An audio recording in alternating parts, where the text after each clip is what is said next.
स्वागत है दोस्तों फैंटेसी नाइट पर, जहां कल्पना और शौर्य का मिलन होता है। अगर आप रोमांच के शौकीन हैं तो आप बिल्कुल सही जगह आए हैं। एल3 हिंदी 21 फिर से प्रहार। यान फेई को अपने खिलाफ साजिश का पता चलते ही उसने तुरंत इस छिपे हुए खतरे को पूरी तरह से खत्म करने का संकल्प लिया। वह घर की ओर नहीं गया बल्कि अपनी कार मोड़कर साउथ सिटी की ओर चल पड़ा। इस बीच उसका ड्रोन अवतार वहीं रुका रहा और उन दोनों पर नजर रखता रहा। दोनों आदमियों को जरा भी अंदाजा नहीं था कि उन्होंने पहले ही कई अहम राज लीक कर दिए हैं। वे बेफिक्री से बातें करते रहे। उनकी बातचीत अब बेतुकी बातों से भर गई थी और कोई और उपयोगी जानकारी नहीं दे रही थी। ये देखकर कि अब उनकी कोई अहमियत नहीं रही, ड्रोन अवतार चुपचाप कमरे में लौट आया और ऊर्जा बिंदुओं की बर्बादी से बचने के लिए स्टैंड बाय मोड में चला गया।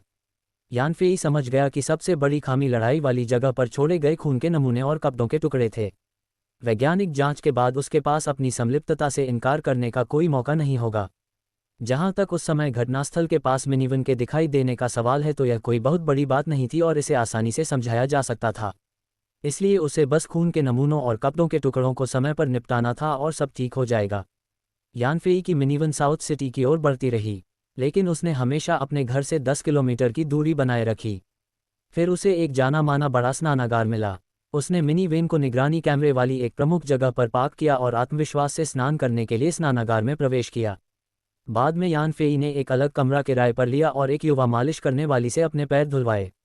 युवा मालिश करने वाली पर गहरा प्रभाव डालने के लिए उसने उसे कुछ विचारोत्तेजक चुटकुले सुनाए जिससे वह खूब हंसी।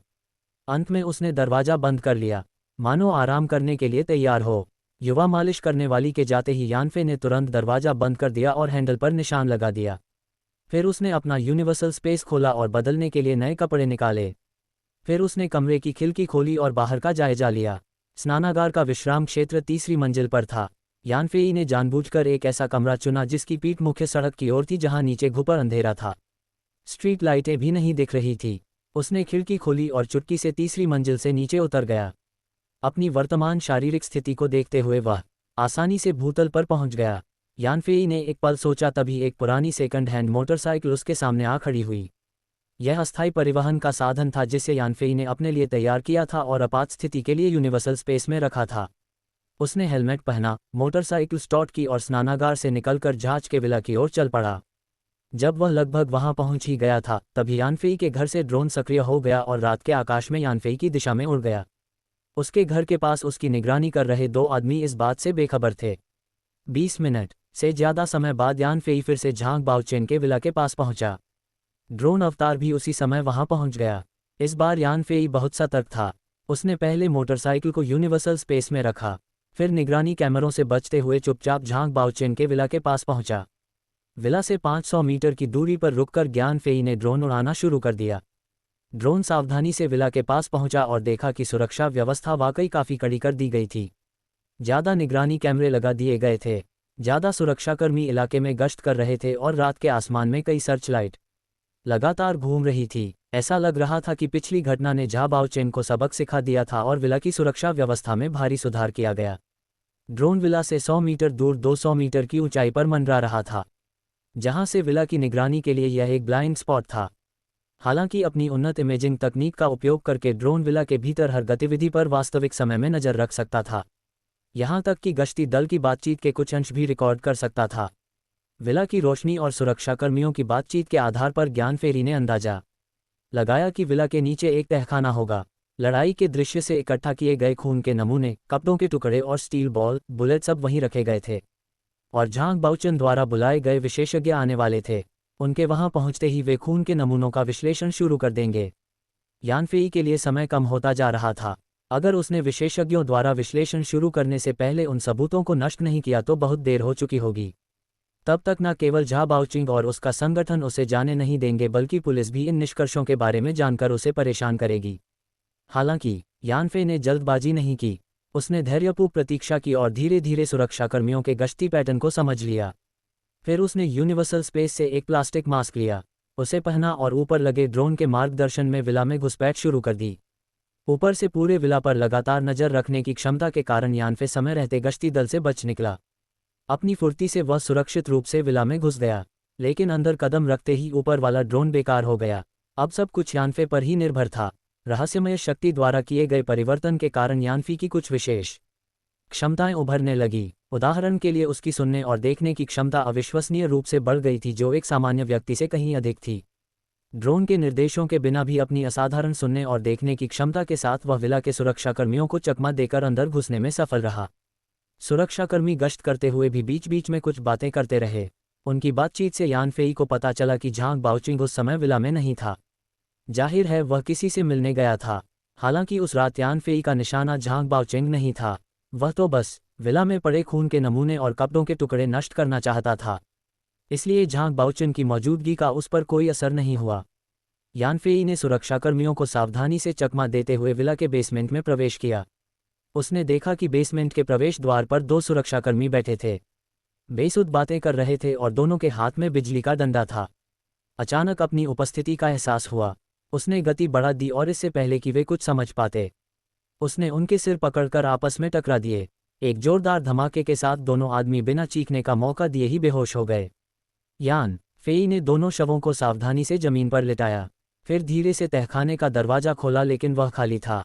कमरे के बीचों बीच कांच की बोतलों में सजे कई उपकरण रखे थे, जिनमें से कुछ में अज्ञात तरल पदार्थ भरे हुए थे। मेज पर एक पारदर्शी डिब्बा भी रखा था, जिसमें काली मिट्टी और कुछ फटे पुराने कपड़े रखे थे, और एक ट्रे में 1 दर्जन से ज्यादा स्टील की गोल गोलियां रखी थी। इसके अलावा एक कांच की बोतल में एक बड़ी आंख भीगी हुई थी। यान फेई जानता था कि यह जरूर झांग बाओचिन के आदमियों द्वारा भीषण लड़ाई के दौरान इकट्ठा किए गए उसके ही अवशेष होंगे, लेकिन जल्द ही उसे राहत मिली क्योंकि घटनास्थल को देखकर ऐसा लग रहा था कि उन्हें अभी तक इनका परीक्षण करने का मौका नहीं मिला था। वरना एक बार जब झांग बाओचिन ने पुष्टि कर दी कि लड़ाई के दृश्य के जीन यान फेई से मेल खाते हैं, तो उन्हें कोई कदम उठाने की जरूरत ही नहीं पड़ती। एक साधारण पुलिस रिपोर्ट यान फेई के अंत का संकेत दे देती। पिछले कुछ दिनों में हुई भारी बारिश ने लड़ाई वाली जगह को पूरी तरह धो दिया था। इसका मतलब था कि इस तहखाने में इकट्ठा किए गए सबूत अब आखिरी टुकड़ा थे। अगर यान फेई इस आखिरी सबूत को भी नष्ट कर दे तो उसके सामने आने का खतरा पूरी तरह से खत्म हो जाएगा। ये सोचकर यान फेई ने बिना किसी हिचकिचाहट के अपने यूनिवर्सल स्पेस से पेट्रोल से भरी एक प्लास्टिक की बाल्टी निकाली। ये पेट्रोल उसने मिनी वेन चलाते समय एक पेट्रोल पंप से लिया था और गाड़ी के ईंधन टैंक से निकालकर प्लास्टिक की बाल्टी में डाल दिया था। उसने एहतियात के तौर पर पेट्रोल की 2 बाल्टी तैयार कर रखी थी, लेकिन उसे उम्मीद नहीं थी कि वे इतनी जल्दी काम में आ जाएंगी। यान फेई ने गैसोलीन की बाल्टी का ढक्कन खोला और गैस को तहखाने में चारों ओर छिड़कना शुरू कर दिया, जिससे तीखी गंध पूरे स्थान में फैल गई। पेट्रोल फैलाने के बाद यान फेई ने बाल्टी जमीन पर फेंक दी। तहखाने के दरवाजे पर गया, एक लाइटर निकाला, उसे जलाया और उसे उछाल दिया। लाइटर जमीन पर गिरने से पहले हवा में एक चाप बनाता हुआ चला गया। पेट्रोल के सुलगने पर एक धमाका हुआ और तहखाना आग की लपटों में गिर गया। ठीक उसी समय ड्रोन अवतार ने बाहर से देखा तो अचानक कई कारें विला में घुसती दिखाई दी, जिनमें से एक झांग बाओचिन की थी। ऐसा लग रहा था जैसे झांग बाओचिन वापस आ गया हो। हालांकि भूमिगत आग भड़क रही थी, लेकिन बाहर से किसी भी तरह की परेशानी का कोई संकेत नहीं था। यान फेई बेसमेंट से बाहर निकलने के लिए तैयार था। हालांकि बेसमेंट के दरवाजे पर 2 बेहोश सुरक्षाकर्मियों को देखकर वह थोड़ा हिचकिचाया, लेकिन आखिरकार उन्हें बाहर ले जाकर बाहर बगीचे में फेंकने का फैसला किया। फेल गाड़ियां खड़ी हो गई और लोग उतरने लगे, जिनमें झांग बाओचिंग भी शामिल था। उतरने के बाद झांग बाओचिंग ने एक कार का पिछला दरवाजा खोला और एक अधेड़ कट्टे आदमी को बाहर निकलने में मदद की। फिर बात करने के लिए जल्दी से उसके पास गया। दूसरी गाड़ियों से सफ़ेद लैब कोट पहने कई लोग उतरे, शायद वही विशेषज्ञ जिनका जिक्र झांग बाओचिन के सुरक्षाकर्मियों ने किया था। सारे सबूतों का ध्यान रखने के बाद यान फेई बहुत खुश था और मामले को और उलझाना नहीं चाहता था। ड्रोन की मदद से उसने विला में घुसने वालों से सावधानी से दूरी बनाए रखी। तभी घना सफ़ेद धुआं उठने लगा और विला से आग की लपटें निकलने लगी। बेसमेंट में लगी आग पर आखिरकार ध्यान गया, जिससे अंदर हड़कंप मच गया और सुरक्षाकर्मियों ने आग बुझाने और फंसे हुए लोगों को बचाने के आदेश दिए। अराजकता का लाभ उठाते हुए यान फेई दीवार के कोने तक पहुंच गया, छलांग लगाकर उस पर चढ़ गया और कूद गया। लैंडिंग से ठीक पहले उसके अंदर खतरे का एक गहरा एहसास उमड़ आया। चौंक कर उसने दीवार पर हाथ टिकाया और अपने शरीर को तेजी से आधा शरीर जितना चौड़ा बाहर की ओर धकेला। तभी उसे एक जोरदार धमाका सुनाई दिया और मलबा उड़ गया। दीवार में एक बड़ा सा छेद दिखाई दिया, जिससे यान फेई की आंखों के ठीक सामने एक विशाल पैर दिखाई दिया। यान फेई अचंभित रह गया। अगर उसने चेतावनी को भांपकर बगल में कदम नहीं रखा होता तो उस पैर से उसे चोट लग जाती। दीवार के बड़े से छेद से एक अधेड़ हट्टा-कट्टा आदमी निकला। ये वही था जिसे झांग बाओचिन कार से उतार कर ले गया था। उसने दीवार से अपना पैर हटाया। छेद को बड़ा करने के लिए आराम से हाथ हिलाए और फिर प्लास्टिक का मुखौटा पहने यानफेई को ठंडेपन से देखते हुए बड़े हुए छेद से ऊपर चढ़ गया। अधेड़ उम्र के मजबूत आदमी को दीवार से ऐसे सलूक करते देखकर जैसे वह कुछ भी ना हो। यानफी की पलकें जोर से फड़क उठी क्योंकि वह अच्छी तरह जानती थी कि विला की दीवारें कितनी मजबूत हैं। फिर भी उस आदमी के पैरों तले दीवार आटे जैसी थी। एक ही इलाज से उसमें एक बड़ा छेद बन जाता था जिसे हाथ से आसानी से गिराया जा सकता था। सही सामग्री F.N.com पर उपलब्ध है। इस अधेड़ उम्र के बलवान व्यक्ति की ताकत असाधारण थी, बिल्कुल जिया खान की तरह जिसे यानफी ने मार डाला था। वह निश्चित रूप से एक सच्चा मार्शल आर्ट मास्टर था। और अब यह व्यक्ति झांग बाउचन के काफिले के साथ विला में दाखिल हुआ था। झांग बाउच ने उसके साथ जिस सम्मान से व्यवहार किया उसे देखते हुए क्या ये हो सकता है कि वह वही सहायक हो जिसे झांग बाउच ने मदद के लिए बुलाया था। एक पल में यानफेई के मन में कई बातें आई, फिर भी उसकी चाल धीमी नहीं हुई। उसने उस बलवान के छिपे हुए हमले को चकमा दिया और उसके पीछे जंगल में भाग गया। बलवान ने भी उसका उपहास किया, गलत कदम रखा और उसका पीछा भी किया। जंगल में दाखिल होते ही यानफेई ने वांग यांग द्वारा सिखाई गई पैरों की तकनीक का इस्तेमाल करते हुए पेड़ों के बीच से तेजी से दौड़ लगाए। अप्रत्याशित रूप से उस बलवान आदमी की चाल उससे भी तेज थी। पलक झपकते ही उसने यानफेई को पकड़ लिया। बलवान आदमी ने यानफेई को लात मारी जिसने उसे रोकने के लिए अपनी बाहें क्रॉस कर ली। तभी उसे एक जबरदस्त जोर का झटका लगा जिससे उसकी बात सुन्न हो गई और वह लगभग बेहोश हो गया। उस जबरदस्त जोर से उछलकर उसका शरीर 4 मीटर दूर जाकर एक पेड़ से जोर से टकराया। पहली मुलाकात में यानफेई ताकत के मामले में काफ़ी कमज़ोर स्थिति में था। घबराकर उसने महसूस किया कि वह बलवान आदमी जिया कांग से भी ज़्यादा ताकतवर था और उसे सिर्फ एक ही बार में उड़ा सकता था। उसने सोचा था कि कुछ कुफू के गुण और शक्ति तकनीकें सीखने के बाद वह उस जटिल जंगल के इलाके में उस बलवान आदमी को धूल चटा सकता है और शायद पासा पलट भी सकता है। लेकिन उसने कभी नहीं सोचा था कि बलवान आदमी की ताकत इतनी ज़बरदस्त होगी कि पहली ही मुलाकात में उसे एक कड़ा सबक मिल जाएगा। हालांकि यानफेई को उस बलवान आदमी से एक झटका लगा, फिर भी वह उसकी गति के साथ दौड़ता रहा। 4-5 मीटर उछलने के बाद भी वह हवा में ही ज़्यादातर बल को नष्ट करने में कामयाब रहा, इसलिए उसके शरीर को ज़्यादा नुकसान नहीं हुआ। बलवान आदमी की ताकत परखने और यह जानने के बाद कि वह उसका मुकाबला नहीं कर सकता, वह वापस अपने पैरों पर खड़ा हुआ और फिर से दौड़ने लगा। मजबूत आदमी ने जब देखा कि उसकी लात से यानफेई को चोट नहीं लगी है तो उसने आश्चर्य से कहा हो और फिर पीछा जारी रखा। यानफेई उस बलवान आदमी जितना तेज नहीं था और उसे रोकने के लिए सिर्फ पेड़ों के तने ही काफ़ी थे। यानफेई को बार बार मुश्किल हालात से बचकर निकलते देखकर वह विशालकाय आदमी आग बबूला हो गया। वह अचानक रुक गया और आसमान की ओर एक जोरदार दहाड़ लगाए। उसकी मांसपेशियां फूलने लगी और इन बढ़ती मांसपेशियों से उसके कपड़े भी फट गए। फिर वह बलवान आदमी यानफेई की ओर फिर से बढ़ा। जब भी उसे कोई बड़ा पेड़ मिलता वह उसे कंधे से हटाकर अपने शरीर से उन बड़े पेड़ों पर जोर से टक्कर मारता जिससे पेड़ दरार की आवाज़ के साथ टूट जाते। यानफेई जो उस बड़े पेड़ के पीछे छिपने की सोच रहा था, चौंक गया और गिरते हुए पेड़ से बाल बाल बचा। उसने जल्दी से अपना संयम संभाला और फिर से भाग निकला, पेड़ों को तोड़ने से अप्रभावित। वह बलवान आदमी एक बार फिर यानफेई का पीछा करने लगा। जब भी उसे कोई बड़ा पेड़ रास्ते में मिलता वह उसे गिरा देता और बुलडोजर की तरह आगे बढ़ता। उसकी गति यानफेई से भी ज़्यादा थी। यानफेई अपनी जान बचाने के लिए भागा, तभी उस बलवान आदमी ने उसे पकड़ लिया और टक्कर मार दी जिससे वह उड़ गया। यानफेई को एक जबरदस्त जोर का झटका लगा और वह हवा में उछलकर 10 मीटर से भी ज़्यादा दूर जा गिरा। आखिरकार जमीन पर गिरा और कई बार लुढ़का, फिर दौड़ना जारी रखने के लिए ऊपर उठा। हालांकि वह अभी भी तेज दौड़ रहा था, उसका शरीर थोड़ा कांपने लगा था, जिससे जाहिर था कि हाल ही में हुए धक्के ने उसे वाकई घायल कर दिया था। बलवान आदमी ने तिरस्कार किया और यानफेई को फिर से पकड़ लिया और यानफेई की पीठ पर एक लात मारी। यानफेई ने अपनी पीठ पर वार से बचने के लिए एक तरफ कदम बढ़ाया, लेकिन उसके कंधे पर चोट लगी और वह दूर जा गिरा, एक बड़े पेड़ से टकराकर उसे तोड़ दिया। इस हमले से यानफेई बुरी तरह घायल हो गया जो पूरी तरह से हैरान था। उसने सोचा था कि उसकी ताकत में तेजी से वृद्धि हुई है और वह खुद को बहुत दुर्ज समझता था। फिर भी उसके पास इस बलवान आदमी से लड़ने की कोई क्षमता नहीं थी जो किसी नए गांव के खिलाड़ी की तरह खेल में सुपर बॉस का सामना करने पर बेबस लग रहा था। यानफेई के हैरान चेहरे को देखकर बलवान व्यक्ति ठहाका लगाकर हंसने लगा और जल्दी से उसके पास आ गया। और तभी आकाश में ड्रोन अवतार आखिरकार आ गया और यानफेई के नियंत्रण में स्टील बॉल गन का थूथन तेजी से घूम गया। जमीन पर बलवान व्यक्ति को निशाना बनाते हुए और स्टील बॉल बुलेट फायर करना शुरू कर दिया। वह बलवान आदमी यानफेई की ओर बढ़ रहा था, आखिरी वार करने की नीयत से, लेकिन उसे आसमान से हमले की उम्मीद नहीं थी। एक पल के लिए उसे स्टील बॉल बुलेट से बार बार मारा गया, जिससे उसे असहनीय दर्द हुआ और उसके मुंह से दर्द के मारे अनैच्छिक रूप से घुराघुराहटें निकलने लगी। यानफेई एक बार फिर हैरान रह गया। उसके पूरे नियंत्रण में भी स्टील बॉल बुलेट्स की ताकत बहुत ज़्यादा थी, लगभग असली गोलियों जितनी, और किसी को भी मार डालने में पूरी तरह सक्षम। फिर भी उस बलवान आदमी पर चलाई गई यह गोलियां उसके कपड़ों को चीरती हुई उसके शरीर पर लाल निशान छोड़ गई। कोई नुकसान नहीं पहुंचाया। ये बलवान आदमी किस तरह का कुंफू सीख रहा था? उसकी त्वचा इतनी सख्त कैसे हो सकती है? या फिर वह कोई राक्षस तो नहीं था? ड्रोन का हमला उस बलवान को मारने में नाकाम रहा, लेकिन उसे दर्द जरूर हुआ और उसकी बढ़त रुक गई। यानफेई अपने शरीर के जख्मों को दबाते हुए एक बार फिर दौड़ा और तेजी से बलवान से दूरी बढ़ा ली। जैसे ही यानफेई तेजी से दौड़ा, उसने देखा कि जमीन पर खड़ा मजबूत आदमी एक बड़े पेड़ को तोड़ने के लिए आगे बढ़ा। पेड़ के तने को उठाया और उसे आकाश में ड्रोन अवतार की ओर फेंक दिया, जिससे वह लगभग हवा में ही नीचे गिर गया। यानफेई अचंभित रह गया। हालांकि हमले के दौरान ड्रोन लगभग 50 मीटर की ऊंचाई तक उतरा था। उसे उम्मीद नहीं थी कि पेड़ का तना ड्रोन तक पहुंच सकता है।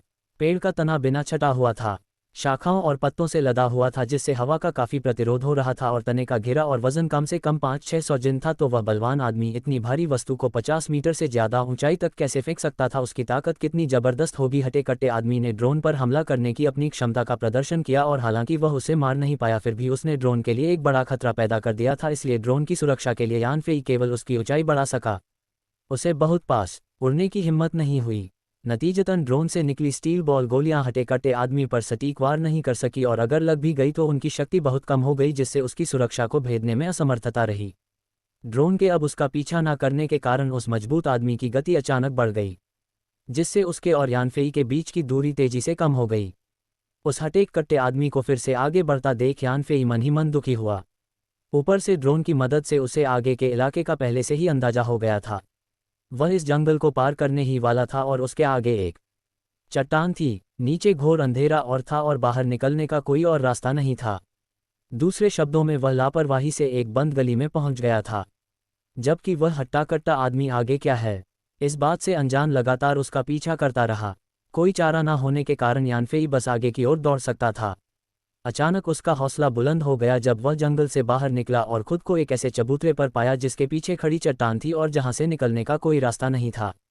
हटेक कट्टे आदमी को जंगल से बाहर खदेड़ा गया और उसे तुरंत एहसास हुआ कि यानफेई फंस गया है। वह थोड़ा शांत हुआ, ऊपर उड़ते ड्रोन पर नजर रखते हुए धीरे धीरे यानफेई के पास पहुंच रहा था। ड्रोन उस हटेक कट्टे आदमी पर लगातार हमला करता रहा, लेकिन जब भी स्टील बॉल जैसी गोली उस पर लगती तो उसके शरीर की सतह पर एक हल्की सी सफ़ेद रोशनी दिखाई देती, जिससे उसे दर्द तो होता था लेकिन कोई खास नुकसान नहीं होता था। जब तक स्टील बॉल की गोलियां आंखों जैसे महत्वपूर्ण हिस्सों पर नहीं लगती तब तक हटे कट्टे आदमी को कोई खास चोट नहीं लगती थी, और जब भी गोलियां ऐसे संवेदनशील हिस्सों पर लगती तो वह उन्हें अपनी बाहों से ढक लेता था। ड्रोन के हमले पहली बार बेसर होने के साथ यानफेई ने अपना सबसे बड़ा तुरप का पत्ता खो दिया था। इस निष्फल हमले को देखकर उसने ड्रोन को वापस बुला लिया और उसे आसपास के इलाके का जायजा लेने के लिए ऊपर चक्कर लगाने दिया। जैसे ही ड्रोन उड़ गया, उस हटेक कट्टे आदमी ने अपनी आंखों की रक्षा करने वाले हाथ नीचे कर लिए। उसने यानफेई की ओर देखा और अपूर्ण मंदारिन में कहा, मुझे नहीं पता कि तुम कौन हो, लेकिन क्योंकि तुम यहाँ हो और तुम्हारे पास एक खास ताकत है तो इसका जिया कांत के गायब होने से ही संबंध होगा। यानफेई के दिल में एक सिहरन दौड़ गई। वह हट्टा कट्टा आदमी वाकई जियांत के पीछे वाले संगठन का था और उन्होंने उसे ढूंढ निकाला था। उसने उम्मीद नहीं की थी कि वे इतनी जल्दी और इतने दुर्ज रूप में आएंगे। यानफेई ने जवाब दिया, मुझे समझ नहीं आ रहा कि तुम क्या कह रहे हो। हटेक कट्टे आदमी ने जवाब दिया, झूठ मत बोलो।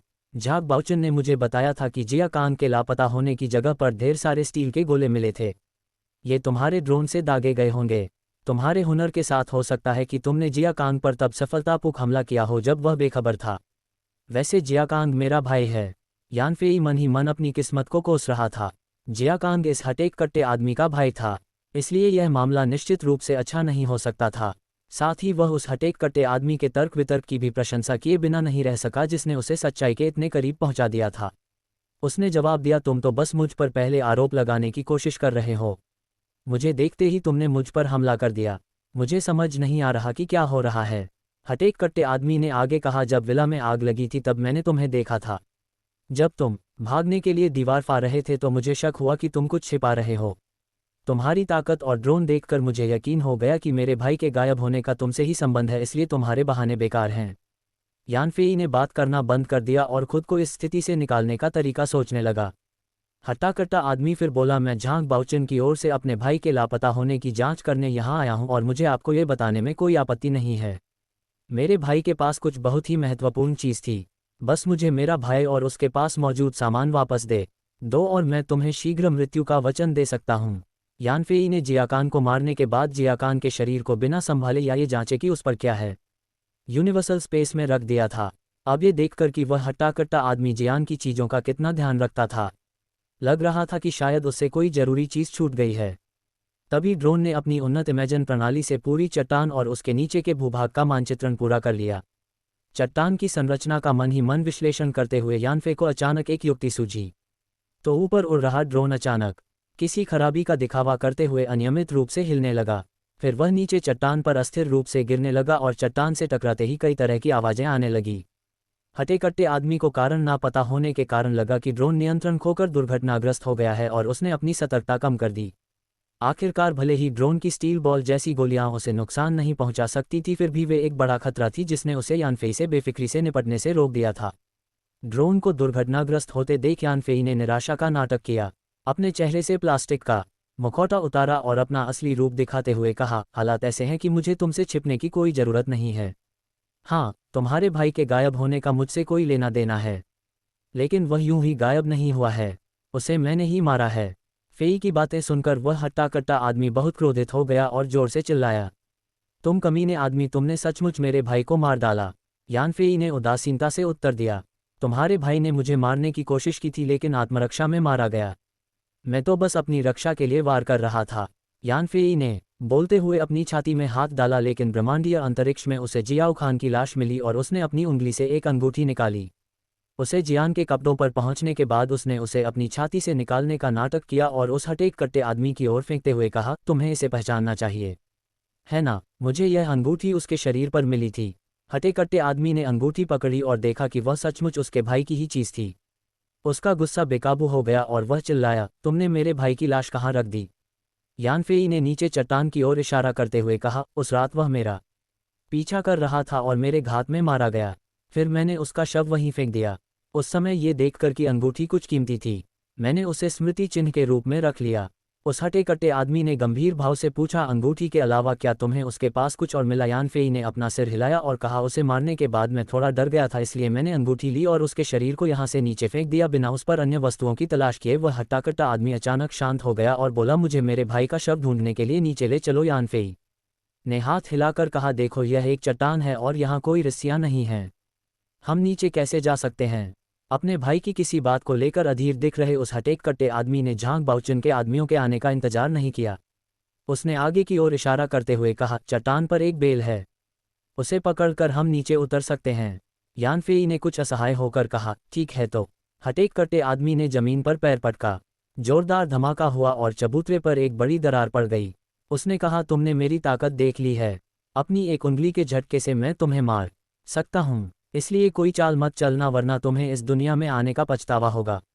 हटे कट्टे आदमी ने चट्टान पर चढ़कर बेल को ऊपर खींचा, उसे कई बार झटका दिया और उसे मजबूत पाकर बोला, पहले तुम नीचे जाओ, मैं तुम्हारे ठीक ऊपर रहूंगा। अगर तुमने कोई अजीब हरकत की तो मैं तुरंत बेल तोड़ दूंगा और तुम्हारा कोई नामोनिशान नहीं रहेगा। यानफेई ने बिना कुछ कहे बेल को पकड़ लिया और नीचे उतरने लगा और वह हट्टा कट्टा आदमी धोखे के डर से तेजी से उसके पीछे चला गया और उनके बीच 5 मीटर की दूरी बनाए रखी। जैसे ही दोनों 50 मीटर से ज़्यादा नीचे उतरे, उस हटेक कट्टे आदमी ने यानफेई के चेहरे पर एक अजीब सी मुस्कान देखी। वह चौंक गया और फिर उसने देखा कि एक ड्रोन अचानक चट्टान के नीचे से ऊपर की ओर उड़ रहा है। ये जानते हुए कि यह एक चाल है, उसने जोर लगाया और बेल को तुरंत तोड़ दिया, जिससे यानफेई तेजी से नीचे गिर पड़ा। यानफेई ने अपने हाथ से बेल छोड़ दी और चट्टान की दीवार से सटकर एक तरफ झूल गया, फिर एक बार फिर बाहर की ओर झूलने के लिए धक्का दिया। आखिरकार उसने हवा में ही कलाबाजी मारी और 10 मीटर से भी ज़्यादा दूर एक और बेल को पकड़ लिया जो बहुत दूर झूल रही थी। सही सामग्री फ्री ऐप नोवेल्सियोम पर देखें। वह क्षण जब यानफेई एक और बेल पकड़कर नीचे गिरा और दूर चला गया, पलक झपकते ही घटित हो गया। जैसे ही उस हटेक कट्टे आदमी ने यानफेई की बेल तोड़ी और वापस ऊपर चढ़ने की तैयारी की, उसने ड्रोन को स्टील बॉल बुलेट्स दागते देखा और सहज ही उसने अपनी आंखों को अपनी बाहों से ढक लिया। हालांकि यह स्टील बॉल बुलेट्स उस हटेक कट्टे आदमी पर नहीं बल्कि उसके ऊपर लगी बेल पर निशाना साध रही थी। हटे कट्टे आदमी को गहरा सदमा लगा। उसे एहसास हुआ कि स्टील बॉल बुलेट्स उसकी सुरक्षा तो नहीं तोड़ सकती, लेकिन वे बेल पर आसानी से हमला कर सकती हैं। 20 से ज़्यादा स्टील बॉल बुलेट्स ने बेल पर लगातार वार किया और आखिरकार उसे तोड़ दिया। बेल के गिर जाने और सहारा न मिलने पर वह अचानक नीचे गिर पड़ा। गुस्से से दहाड़ते हुए उस हटेक कट्टे आदमी ने चट्टान के पत्थरों को जोर से पकड़ लिया। उसके हाथ तुरंत खरोच गए और खून से लथपथ हो गए, लेकिन इससे उसकी उतराई धीमी हो गई। उसने तेजी से हाथ बदलकर चट्टान को पकड़ लिया और खुद को संभालने की कोशिश करने लगा। ड्रोन उसके पीछे नीचे आया, अपनी बंदूकें घुमाए और उस हटेक कट्टे आदमी पर स्टील बॉल बुलेट दागने लगा। हवा में लटके उस हटेक कट्टे आदमी के पास बचने की कोई जगह नहीं थी और उसे बार बार स्टील बॉल की गोलियां लग रही थी।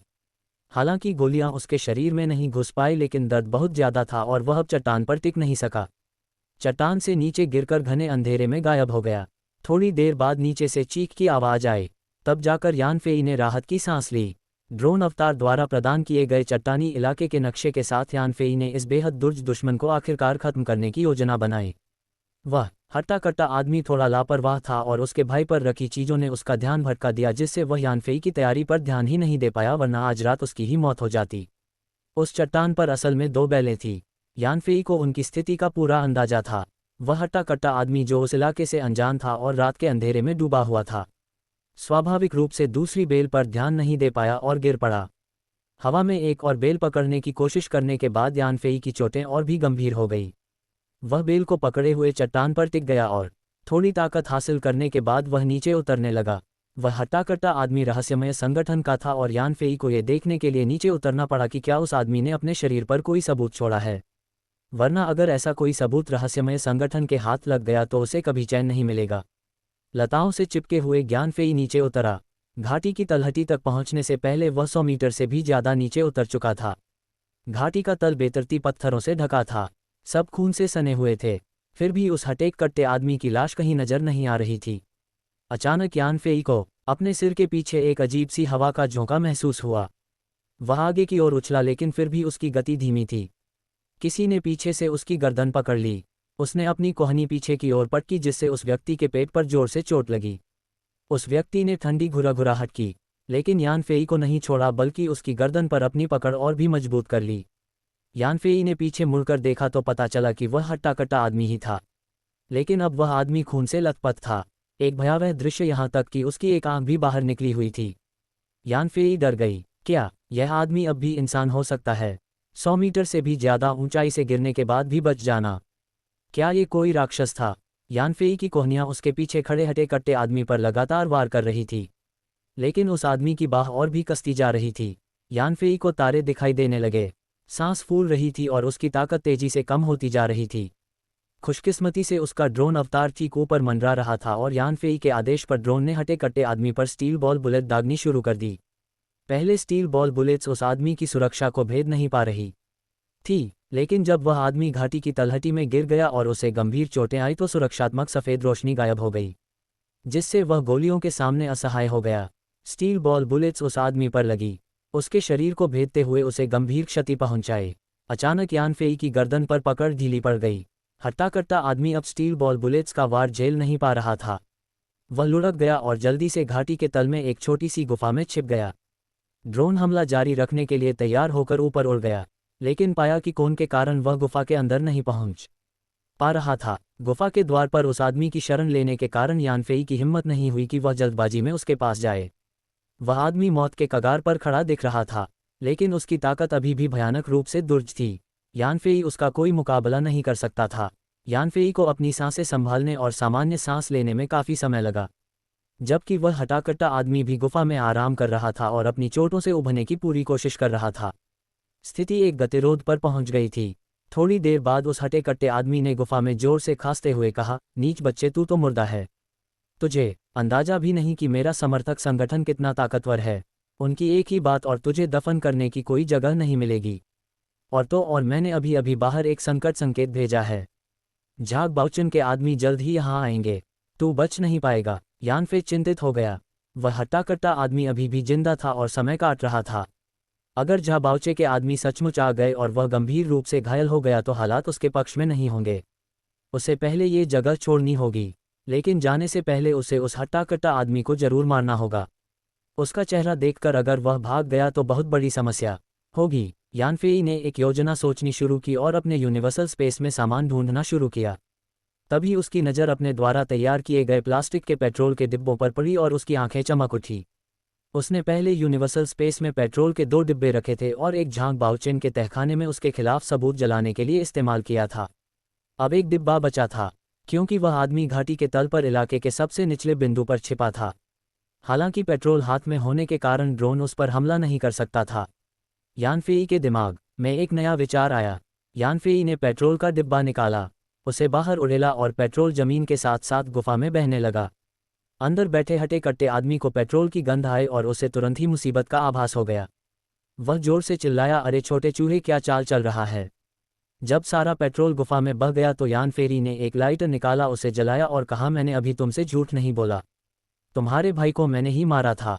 अब तुम उसके साथ पाताल लोक जा सकते हो। क्रष्ट पुष्ट व्यक्ति को अंततः एहसास हुआ कि अंदर बह रहा तरल गैसोलीन था और उसने एक लंबी चीख लगाई। गुफा से बाहर निकलने का प्रयास किया, लेकिन मनराते ड्रोन से निकली स्टील बॉल गोलियों ने उसे पीछे धकेल दिया। यान फेई ने लाइटर को उछाला, जिससे एक सुंदर चाप बना और वह जमीन पर गिरा तथा एक धमाके के साथ गुफा में गैसोलीन प्रज्वलित हो गया। गुफा छोटी थी और उसमें कोई गहराई नहीं थी और जैसे ही पेट्रोल में आग लगी पूरी गुफा आग की लपटों में गिर गई। तभी यान फेई ने उस हृष्ट पुष्ट आदमी की चीख सुनी जो जलता हुआ गुफा से बाहर निकला। ड्रोन ने फिर से स्टील बॉल बुलेट दागी, जिससे वह आदमी जमीन पर गिर पड़ा। हट्टा कट्टा आदमी गुस्से से दहाड़ता हुआ जमीन पर लौटने लगा। जैसे जैसे आग जलती गई उसका शरीर धीरे धीरे हिलना बंद हो गया और अंत में वह निश्चल हो गया। स्टील बॉल की गोलियां उसके शरीर पर लगने के बावजूद उसने कोई प्रतिक्रिया नहीं दी। वह पूरी तरह से मर चुका था। पृष्ठ पुष्ट आदमी का शरीर आग से झुलस गया था और उसके कपड़े और सामान जलकर राख हो गए थे। इसलिए अगर उसके पास यानफेई के खिलाफ कोई सबूत भी था तो वह आग में पूरी तरह से नष्ट हो गया। तभी यानफेई ने राहत की सांस ली। अब तक का सबसे ताकतवर विशेषज्ञ जिसका उसने सामना किया था, आखिरकार उसकी साजिशों के चलते मारा गया। इस पर विचार करते हुए उस पुष्ट व्यक्ति में उसे मार डालने की पर्याप्त शक्ति थी। एक पल की भी असावधानी और आज रात यानफेई की मौत हो जाती। सचमुच जिंदगी और मौत के बीच झूलता हुआ मामला। उस हटेक कट्टे आदमी को नीचे गिराने के बाद यानफेई ने आखिरकार अपनी सतर्कता कम कर दी और उस ढील के साथ ही उसने महसूस किया कि उसके सभी अंदरूनी अंग दर्द करने लगे हैं। उस हटेक कट्टे आदमी के हिंसक हमले में उसे गंभीर चोटें आई थी। शुक्र है कि उसकी शारीरिक स्थिति में काफ़ी सुधार हुआ था, वरना वह पहले ही गिर पड़ा होता। लेकिन अभी आराम करने का समय नहीं था। उस हटेक कट्टे आदमी ने कहा था कि उसने इस जगह के बारे में पहले ही जानकारी भेज दी है, इसलिए यानफेई को तुरंत वहां से निकलना पड़ा। ड्रोन ने आसपास का जायजा ले लिया था।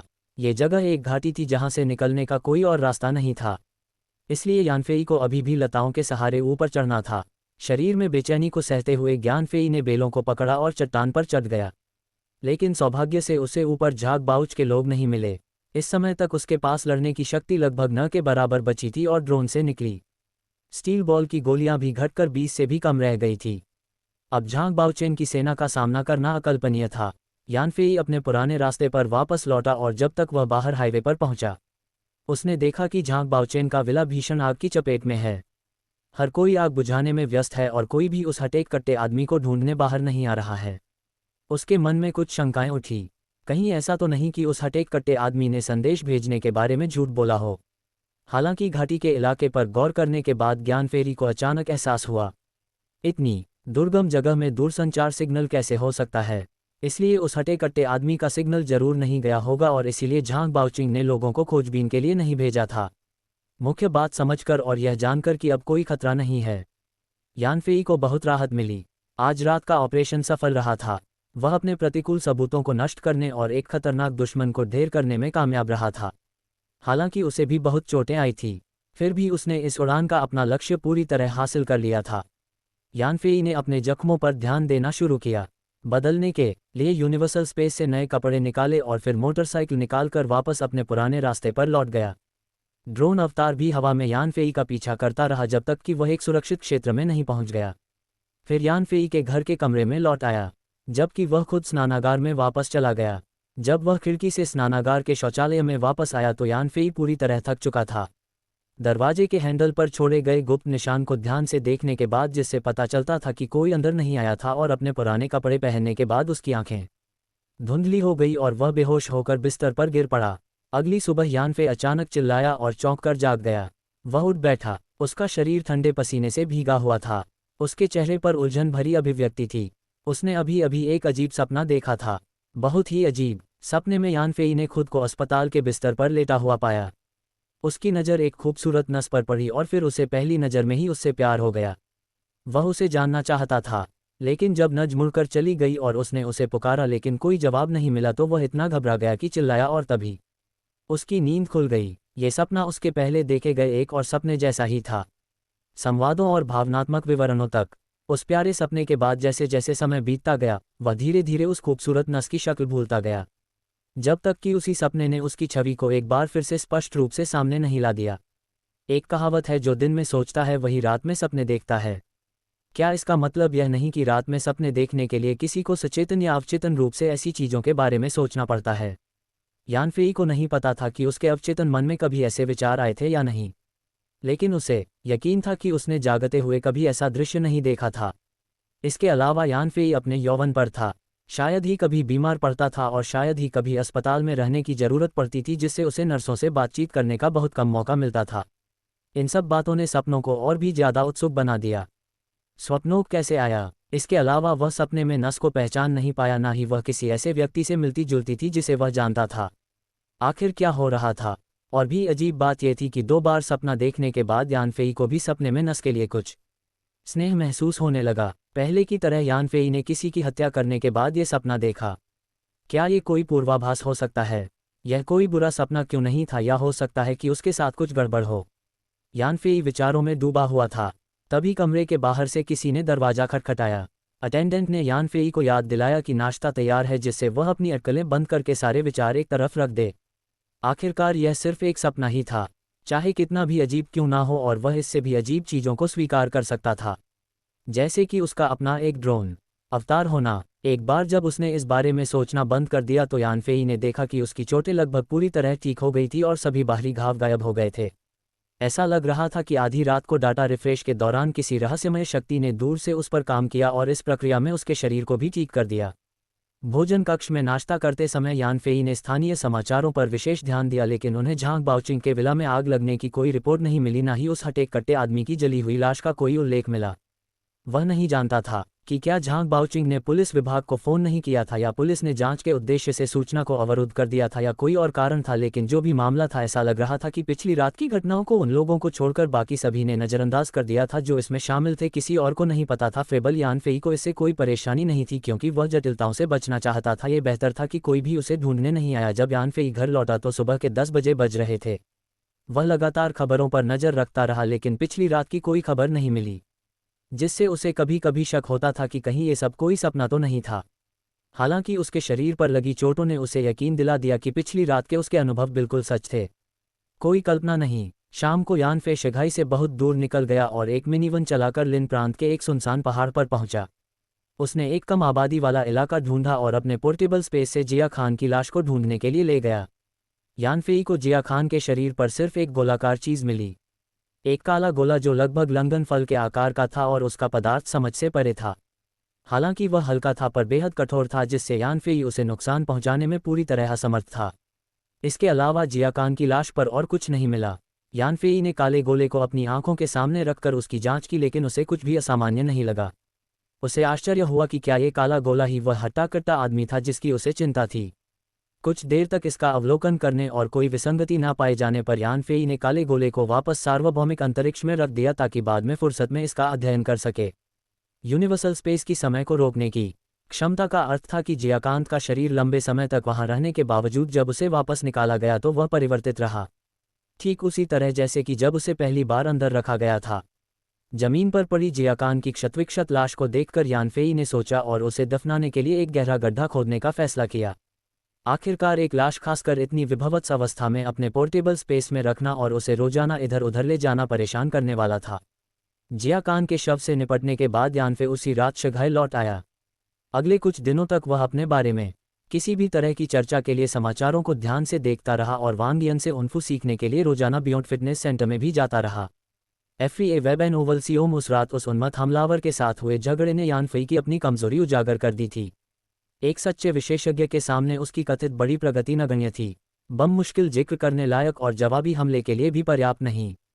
यहाँ तक कि उसका तुरप का पत्ता स्टील बॉल बुलेट वाला ड्रोन भी बहुत कमज़ोर साबित हुआ। हमलावर जैसे विशेषज्ञ के सामने ये सिर्फ एक मनोरंजन का काम कर सकता था। कोई बेहतर विकल्प ना होने पर यान फेई ने अपनी ताकत बढ़ाने का फैसला किया। वांग योंग द्वारा सिखाई गई कुफू तकनीकें ऐसा करने का सबसे अच्छा तरीका थी। वांग योंग अभी भी कुंफू की मूल बातें सिखाते थे और कभी कभी युद्ध से संबंधित कुछ बिंदुओं की व्याख्या भी करते थे। अपने अनुभवों से यान फेई ने काफ़ी प्रगति की और चीनी कुंफू की गहराई और व्यापकता को और अधिक गहराई से समझा। जहां तक उनके साथी छात्रों का सवाल है, वांग यन में ज़्यादा विश्वास न होने के कारण उनके बीच बीच में किए गए प्रयासों का कोई नतीजा नहीं निकला।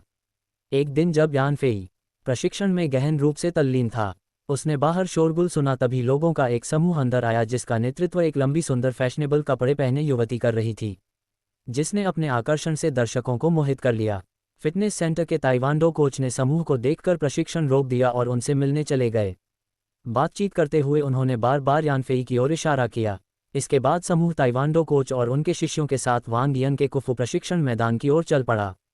यान फेई और उसके सहपाठियों ने अपना प्रशिक्षण रोक दिया क्योंकि उन्हें समझ नहीं आ रहा था कि क्या हो रहा है। फिटनेस सेंटर के एक ताइवांडो कोच आगे आए और युवती के पीछे खड़े एक खूबसूरत आदमी का परिचय वांग यन से कराते हुए कहा, कोच वांग, मैं आपका परिचय कराता हूँ। मैं हान जशी हूँ, दक्षिण कोरियाई ताइवांडो वर्ल्ड प्रमोशन अलायंस के उपाध्यक्ष। वह आज आपसे मिलना चाहते हैं। हालांकि ताइवांडो कोच ने हान जशी का परिचय दिया, लेकिन उन्होंने उस युवती की पहचान का खुलासा नहीं किया जिसने उत्सुकता से वांग यंग के प्रशिक्षण मैदान का निरीक्षण किया था। वांग यंग के बोलने से पहले ही हान जशी नाम का एक व्यक्ति आगे आया और टूटी फूटी मंदारिन में बोला, कोच वांग, चीनी कुफू के प्रशिक्षक के रूप में आप चीनी मार्शल आर्ट का प्रतिनिधित्व करते हैं। हमारा विश्व ताइवांडो प्रमोशन अलायंस दुनिया भर में ताइवांडो को बढ़ावा देने की तैयारी कर रहा है। इसलिए हम आपके चीनी कुफू को चुनौती देना चाहते हैं कि कौन ज़्यादा मजबूत है, ताइवांडो या कुफू। तभी यान फेई और बाकी लोगों को एहसास हुआ कि ये दक्षिण कोरियाई लोग उन्हें चुनौती देने आए हैं। ताइवांडो को दुनिया भर में प्रचारित करने के लिए उन्हें ये साबित करना था कि ये दुनिया की सबसे ज़बरदस्त मार्शल आर्ट है। तभी वे अपनी प्रतिष्ठा बढ़ा सकते थे और ज़्यादा लोगों को ताइवांडो सीखने के लिए आकर्षित कर सकते थे। इसे हासिल करने के लिए चीनी कुफू को हराना आवश्यक था। इसलिए वांग यंग और उनके छात्रों को चुनौती के लिए लक्ष्य बनाया गया। फेई ने नज़र घुमाई और देखा कि हान जशी के पीछे भीड़ में से कोई उनकी तरफ इशारा करते हुए एक वीडियो कैमरा पकड़े हुए था और कैमरे के सामने एक एंकर खड़ा था जिसके हाथ में माइक्रोफोन था और वह धीरे से कुछ बता रहा था। जाहिर है कोई वीडियो रिकॉर्ड कर रहा था। उनके बगल में कई लोग सेल्फी स्टिक पर मोबाइल फ़ोन लिए हुए थे और धीरे धीरे बोल रहे थे। ऐसा लग रहा था जैसे वे इंटरनेट पर लाइव स्ट्रीमिंग कर रहे हो। बाकी दक्षिण कोरियाई खिलाड़ी भी उत्साह से भरे हुए लग रहे थे। उनमें घबराहट का कोई लक्षण नहीं था। ऐसा लग रहा था कि उन्हें मार्शल आर्ट की चुनौती में हारने की चिंता नहीं थी। वे ज़्यादा इस बात पर जोर देना चाहते थे कि ताइवांडो चीनी कुफू को हरा सकता है। वांग योंग आम दिनों में ज़्यादा मुस्कुराने या बोलने वालों में से नहीं थे। अब जब लोग उन्हें चुनौती देने उनके दरवाजे पर आ रहे थे तब भी वे शांत रहे और बोले, चीनी कुंग फू व्यापक और गहन है। मैंने जो सीखा है वह सिर्फ स है। महारत की दहलीज से बहुत दूर मैं चीनी कुंफू का प्रतिनिधित्व नहीं कर सकता। इसलिए अगर आप चीनी कुंफू को चुनौती देना चाहते हैं तो आपको किसी और कुशल व्यक्ति को ढूंढना चाहिए। हान जशी ने घमंड से व्यंग किया। हमारा दक्षिण कोरियाई ताइवांडो और दुनिया में सर्वश्रेष्ठ है। चाहे प्रतिद्वंदी कोई भी हो, हम उन्हें हरा देंगे। इसलिए इससे कोई फर्क नहीं पड़ता कि हम आपके पास आते हैं या किसी अन्य कुफू विशेषज्ञ के पास। आप सभी घुटनों के बल बैठकर दया की भीख मांगेंगे। हमने आपको इसलिए चुना है क्योंकि यह शंघाई है चीन का सबसे आर्थिक रूप से उन्नत स्थान, जो हमारे ताइवांडो के लिए चीनी कुंफू पर विजय पाने का पहला पड़ाव है। आपको हराने के बाद हम स्वाभाविक रूप से अन्य विशेषज्ञों को चुनौती देंगे। इसके अलावा आपने खुद स्वीकार किया है कि आपके कौशल कमजोर हैं। ऐसी स्थिति में दूसरों को कुफू सिखाना युवा पीढ़ी को गुमराह कर सकता है। फ्री एबनोबेल सियोम कुफू प्रशिक्षण मैदान में हो रही गतिविधि ने निकटवर्ती कराटे प्रशिक्षकों और छात्रों का ध्यान तुरंत आकर्षित कर लिया। इसलिए उन्होंने अपना प्रशिक्षण रोक दिया और सभी एकत्रित होकर इस दुर्लभ मार्शल आर्ट चुनौती को उत्सुकता से देखने लगे। इससे पहले ताइवांडो कोच ने फिर आगे आकर कहा, कोचवा, हमारे ताइवांडो अलायंस का लक्ष्य जीत या हार के लिए प्रतिस्पर्धा करना नहीं है, बल्कि यह प्रदर्शित करना है कि हमारा ताइवांडो न केवल शक्तिशाली है बल्कि इसकी शिक्षण विधियां चीनी कुंफू से भी अधिक उन्नत है। हमारे पीछे हमारे ताइवांडो छात्रों को देखिए। वे ज़्यादा समय से ताइवांडो का अभ्यास नहीं कर रहे हैं, लगभग उतने ही समय से जितने समय से आपके छात्र कुफू का अभ्यास कर रहे हैं। आइए उनके बीच कुछ मुकाबले करवाएं और देखें कि कौन बेहतर है। यान फेई को घृणा हुई। इन दक्षिण कोरियाई लोगों के इरादे साफ तौर पर बुरे थे।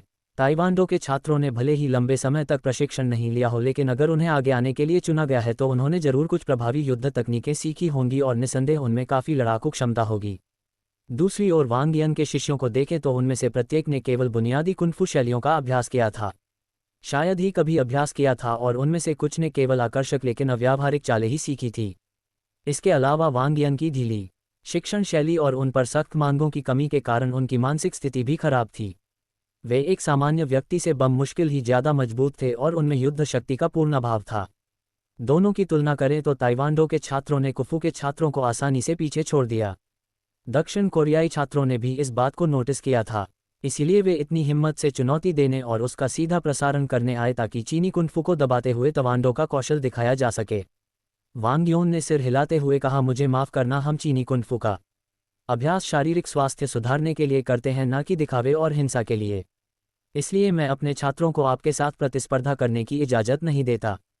तब हान जशी ने मजाक करते हुए कहा, तो ये पता चला कि जो लोग चीनी कुंफू का अभ्यास करते हैं वे काय हैं। उनमें चुनौती स्वीकार करने का साहस भी नहीं है। फिर वह कैमरे के लेंस की ओर झुके और कोरियाई भाषा में बोले, प्रिय दक्षिण कोरियाई मित्रों, क्या आप ये देख रहे हैं?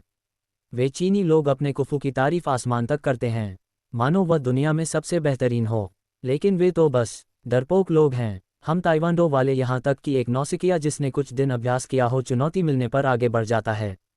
इससे पता चलता है कि चीनी कुंफू बिल्कुल बेकार है। ये सिर्फ बातें हैं। ताइवांडो स्पष्ट रूप से सबसे बेहतरीन है। कैमरे के सामने चीनी कुंफुओं का मजाक उड़ाने के बाद हान जशी ने वांग यन की ओर मुड़कर कहा, कोच वांग, इस वीडियो कैमरे पर लगे लोगों को देखिए। ये हमारे घरेलू WSSB टीवी स्टेशन का है और वे कुफू के खिलाफ इस ताइवांडो चुनौती का सीधा प्रसारण कर रहे हैं, और वे इंटरनेट लाइव स्ट्रीमर दक्षिण कोरिया और चीन दोनों देशों में काफ़ी प्रसिद्ध हैं और दोनों देशों में उनकी काफ़ी लोकप्रियता है। वे लाइव स्ट्रीमिंग भी कर रहे हैं। इसका मतलब है कि इस चुनौती को बड़ी संख्या में लोग देख रहे हैं। अगर आप इस चुनौती को स्वीकार करने की हिम्मत नहीं करते तो चीनी कुंफू की प्रतिष्ठा धूमिल हो जाएगी और उसके फिर से उभरने की कोई संभावना नहीं रहेगी। वांग यन ने आखिरकार अपना चेहरा बदल दिया। उसे उम्मीद नहीं थी कि विरोधी पक्ष उसका सीधा प्रसारण करेगा। वह इसे रोकना चाहता था, लेकिन समझ नहीं पा रहा था कि कैसे आगे बढ़े। उसने चीनी कुंफू को बदनाम करने की जिम्मेदारी लेने की हिम्मत भी नहीं की, वरना वह हमेशा के लिए चीन में एक पापी बन जाता। उसने अपने शिष्यों की ओर देखने के लिए अपना सिर घुमाया तो देखा कि वे सब डरे हुए थे। उनकी आंखें अस्वाभाविक रूप से दूसरी ओर घूम रही थी। उसकी ओर नहीं देख रहे थे। युद्ध के लिए कोई आत्मविश्वास नहीं दिखा रहे थे। केवल एक सामान्य व्यक्ति यानफेई ने 10 दिनों से भी कम समय तक कुफू का अभ्यास किया था। यानफेई के सिद्धांत के अनुसार, यह जानते हुए कि कोई चुनौती है, उसे हर हाल में आगे आना चाहिए। लेकिन हाल ही में वह एक बड़ी मुसीबत में फंस गया था और एक शक्तिशाली दुश्मन को भी अपने पक्ष में कर लिया था। वह अपनी पहचान छिपाए रखना चाहता था और ध्यान आकर्षित करने से बचना चाहता था। इसलिए वह कुंफू के सम्मान की रक्षा का काम अपने ऊपर नहीं लेना चाहता था, किसी और को ये काम करने देना चाहता था। हालांकि वांग यन की नज़र यानफेई पर पड़ी। उसने ऐसा दिखावा किया जैसे उसने उसे देखा ही नहीं, ये देखकर कि वांग यन के शिष्यों में से कोई भी आगे नहीं आया। सुंदर महिला के बगल में खड़ा एक युवक बाहर आया और यानफेई की ओर इशारा करते हुए बोला, इस समूह में से तुम कुछ हद तक सम्मानजनक लग रही हो, तो तुम चीनी कुंफू का प्रतिनिधित्व करती हो और उनसे लड़ती हो। 178 सेमी लंबे और सुडौल शरीर वाले यानफे भीड़ में सबसे अलग दिख रहे थे। यही वजह थी कि उन्होंने लोगों का ध्यान खींचा और अब उन्हें चुनौती स्वीकार करने के लिए मजबूर किया जा रहा था। यानफेई ने लड़ने के लिए स्वेच्छा से आगे नहीं आया था, इसलिए दूसरों को लगा कि वह बस एक आसान प्रतिद्वंदी है जिसमें असली ताकत नहीं है। वे उसे कार्रवाई करने के लिए मजबूर कर रहे थे क्योंकि ऐसे प्रतिद्वंदी को हराना ज़्यादा संतोषजनक था। यानफेई ने युवक की ओर देखा और कहा, आपने जो कहा है उसके अनुसार आपको चीनी होना चाहिए, है ना? युवक ने असंतुष्ट होकर कहा, बकवास मत करो। हालांकि मैं शरीर से चीनी हूं, लेकिन आत्मा से मैं पहले से ही दक्षिण कोरियाई हूं। मैं मिस चोई किमिन के साथ यहाँ ताइवांडो द्वारा चीनी कुफू को हराने का ऐतिहासिक कारनामा देखने आया हूं। यानफेई को अब एहसास हुआ कि उस खामोश खूबसूरत युवती का नाम चो किमिन था और उसने व्यंग्यात्मक लहजे में कहा, एक अच्छा चीनी मालिक बनने से इनकार करता है, किसी और का कुत्ता बनना पसंद करता है। अगर तुम्हें सचमुच मालिक की ज़रूरत है तो कृपया कोई ज़्यादा शक्तिशाली मालिक ढूंढो। दक्षिण कोरियाई लोगों की बात करें तो मुझे डर है कि शायद तुम्हारी बुद्धि में कोई कमी है। तुम्हारे पूर्वज शायद अपने ताबूतों में भी चैन की सांस ले रहे होंगे। क्या तुम्हें डर नहीं लगता कि वे रात में तुम्हें ढूंढने आएंगे? युवक का चेहरा लाल हो गया और उसने झट से जवाब दिया, दक्षिण कोरिया स्वतंत्र और लोकतांत्रिक है और आर्थिक रूप से भी उन्नत है, जहां सुंदर पुरुष और सुंदर महिलाएं हैं। चीन तो इसकी तुलना में कहीं नहीं ठहरता। दक्षिण कोरिया को पसंद करने में क्या बुराई है? और हाँ, एक मार्शल आर्टिस्ट होने के नाते तुम में चुनौती स्वीकार करने की भी हिम्मत नहीं है। तो तुम मार्शल आर्ट का अभ्यास कैसे कर सकते हो? क्या तुम्हें अपने कुंफू पूर्वजों के कारण बदनामी का डर नहीं है? यानफेई बगल के मंच पर चढ़ गया, अपने प्रशिक्षण कपड़े उतार दिए, अपनी मजबूत और सम्मित मांसपेशियों को दिखाया और कहा, ठीक है, मैं चीनी कुफू का सबसे खराब अभ्यास करता हूँ। मुझे देखने दो कि तुम्हारा दक्षिण कोरियाई ताइवांडो वास्तव में कितना शक्तिशाली है। यानफेई को आखिरकार खड़ा देखकर वांगन की आंखों में राहत के भाव उभर आए। वहीं चोई किमियन नाम की वह युवती यानफेई के मजबूत शरीर को देखकर काफी दिलचस्पी लेती दिखी। किसी को आगे बढ़ते देख हान जशी ने हाथ हिलाया और उसके पीछे भीड़ से एक युवक आगे आया जो नंगे पैर सफ़ेद तावांडो वर्दी पहने कमर पर काली बेल्ट बांधे हुए था। वह हट्टा-कट्टा मोटा और मजबूत पैर वाला था, जिसमें साफ तौर पर बहुत मेहनत लगी थी। वह युवक मंच पर चढ़ा और गुस्से से यानफेई से आंखें मिलाने लगा। खान जशी वीडियो कैमरे के पास आया और जोर से घोषणा की, नमस्ते प्रिय दर्शकों, मेरे पीछे जो व्यक्ति है वह दक्षिण कोरिया के जिनडोंग ताइवांडो हॉल से जिनडोंग जियान है। ताइवांडो में उनकी rank black belt third dan है और उनकी ताकत बहुत ज़्यादा है। वह तभी हान जशी को एहसास हुआ कि वह यानफेई का नाम नहीं जानता। जैसे ही वह यानफेई से उसका नाम पूछने के लिए पीछे मुड़ा, उसने एक चीख सुनी, जिसके बाद दर्शकों की एक साथ आए भरी। पीछे मुड़कर उसने देखा कि जिनडोंग जियान पहले से ही जमीन पर पड़ा था, पेट पकड़े दर्द से करा रहा था और बुरी तरह करा रहा था। जैसा कि हुआ, जैसे ही जिनडोंग जियान रिंग में दाखिल हुए, यानफेई ने उन्हें मुट्ठी बांधकर सलामी दी। जिनडोंग जियान ने यानफेई को प्रणाम किया और फिर हाथों से कृपया का इशारा करते हुए शुरुआती मुद्रा में आ गए। यानफेई ने बिना किसी हिचकिचाहट के आगे बढ़कर एक किक मारी। जिनडोंग जियान ने रोकने की कोशिश की, लेकिन उन्हें यानफेई की किक की जबरदस्त ताकत का अंदाजा नहीं था और पेड़ पर लगे उस वार से जिनडोंग जियान दर्द से चीख पड़े, पीछे हट गए और जमीन पर लोटपोट हो गए। एक झटके में विजेता का फैसला हो गया। जिनडोंग जियान, जिसे हान जशी बहुत ताकतवर मानते थे, यानफेई की एक ही लात से उड़ गए और उनकी युद्ध शक्ति पूरी तरह खत्म हो गई। जहां तक यानफेई का सवाल है, उन्होंने चीनी कुंफू की ताकत दिखाते हुए शुरुआती जीत हासिल की। फेबन इल्सियोम, यानफेई ने अभी अभी कुफू के क्षेत्र में प्रवेश किया था और वह जियाकांग और उस बलवान साथी का कोई मुकाबला नहीं था। लेकिन क्योंकि वे दोनों न केवल युद्ध शक्ति में बल्कि समृद्ध लड़ाई के अनुभव में भी वास्तविक विशेषज्ञ थे, यानफेई केवल उनके द्वारा कुचला जा सकता था। हालांकि तवांडो के उन विशेषज्ञों के सामने जो पूरी तरह से गति प्रशिक्षण पर निर्भर थे, यानफे, जिसने जीवन मरण की लड़ाइयां देखी थी, अपने प्रतिद्वंदी को न केवल ताकत में बल्कि मानसिक रूप से भी मात दे दी। सिर्फ एक किक से उसने एक तथाकथित ताइवांडो मास्टर को धूल चटा दी। बिजली की गति से हुए इस मुकाबले और विजेता के दृढ़ निश्चय ने सभी लाइव दर्शकों को, यहां तक कि टेलीविजन और इंटरनेट पर लाइव प्रसारण देख रहे दर्शकों को भी स्तब्ध कर दिया। खासकर दक्षिण कोरियाई दर्शकों को, जिन्हें इस सच्चाई को स्वीकार करना मुश्किल लग रहा था। उनके मन में क्या चीनी कुंफू सिर्फ दिखावटी दाव पेंच नहीं होने चाहिए जो सिर्फ फिल्मों में दिखाए जाने वाले आकर्षक एक्शन दृश्यों के लिए ही उपयुक्त हो? क्या इस पर तावांडो का पूरी तरह से दबदबा नहीं होना चाहिए? यह इतना शक्तिशाली कैसे हो सकता है कि सिर्फ एक ही चाल में खतरनाक ताइवांडो योद्धा को हरा दे? हान जशी को पसीना आने लगा। उसने सोचा था कि वांग योंग और उसके शिष्यों में कौशल की कमी है, क्योंकि वांग योंग लड़ने को तैयार नहीं था, इसलिए उसके द्वारा लाया गया तवांडो मास्टर जरूर जीतेगा, तवांडो को बढ़ावा देगा और साथ ही चीनी कुंफू पर भी जोर देगा। उसे उम्मीद नहीं थी कि उसे एक मुश्किल का सामना करना पड़ेगा और उसका साथी एक ही पल में गिर जाएगा। चीनी कुफू के विपरीत तवांडो एक भी वार झेलने में असमर्थ था। इस दृश्य का न केवल टेलीविजन स्टेशन पर सीधा प्रसारण किया गया, बल्कि दोनों देशों के जाने-माने एंकरों ने इंटरनेट पर भी लाइव प्रसारण किया। उनके कैमरों के नीचे कम से कम करोड़ों चीनी और दक्षिण कोरियाई लोगों ने ताइवांडो की हार देखी, जो वाकई एक शर्मनाक हार थी। हान जशी ने चोई किमिन की ओर देखा और उसके चेहरे पर असंतोष देखकर तुरंत घबरा गया। उसने गला साफ करते हुए कहा, मैं विरोध करता हूं। तवांडो में हम निष्पक्ष खेल पर जोर देते हैं और कभी भी छिपकर हमला नहीं करते, इसलिए आपका छिपकर हमला अनुचित है और इसकी निंदा की जानी चाहिए। यानफेई ने हाथ फैलाकर कहा, आपका खिलाड़ी तैयार था और उसने मुझे इशारा भी किया था कि मैं आगे बढ़ूं। तो यह कोई छुपकर किया गया हमला नहीं बल्कि सीधा हमला था। अगर आप तवांडो खिलाड़ी हार नहीं मान सकते तो आपको आगे की शर्मिंदगी से बचने के लिए चुपचाप चले जाना चाहिए। यानफेई से क्रोधित होकर खान जशी ने अपनी उंगलियां चटकाई और उसके पीछे खड़ी भीड़ तितर-बितर हो गई। एक अधेड़ उम्र का आदमी आगे बढ़ा। यह आदमी भी तवांडो अभ्यास की पोशाक पहने हुए था, कमर पर काली बेल्ट बांधे हुए था और पैरों में अच्छी तरह विकसित मांसपेशियां थीं, जिससे वह बेहद हट्टा-कट्टा लग रहा था। अधेड़ उम्र का आदमी मंच पर कूद पड़ा और यानफेई के सामने खड़ा हो गया। उसने कोरियाई भाषा में यानफेई पर कुछ चिल्लाया और अनुवादक ने तुरंत उसका अर्थ बताया।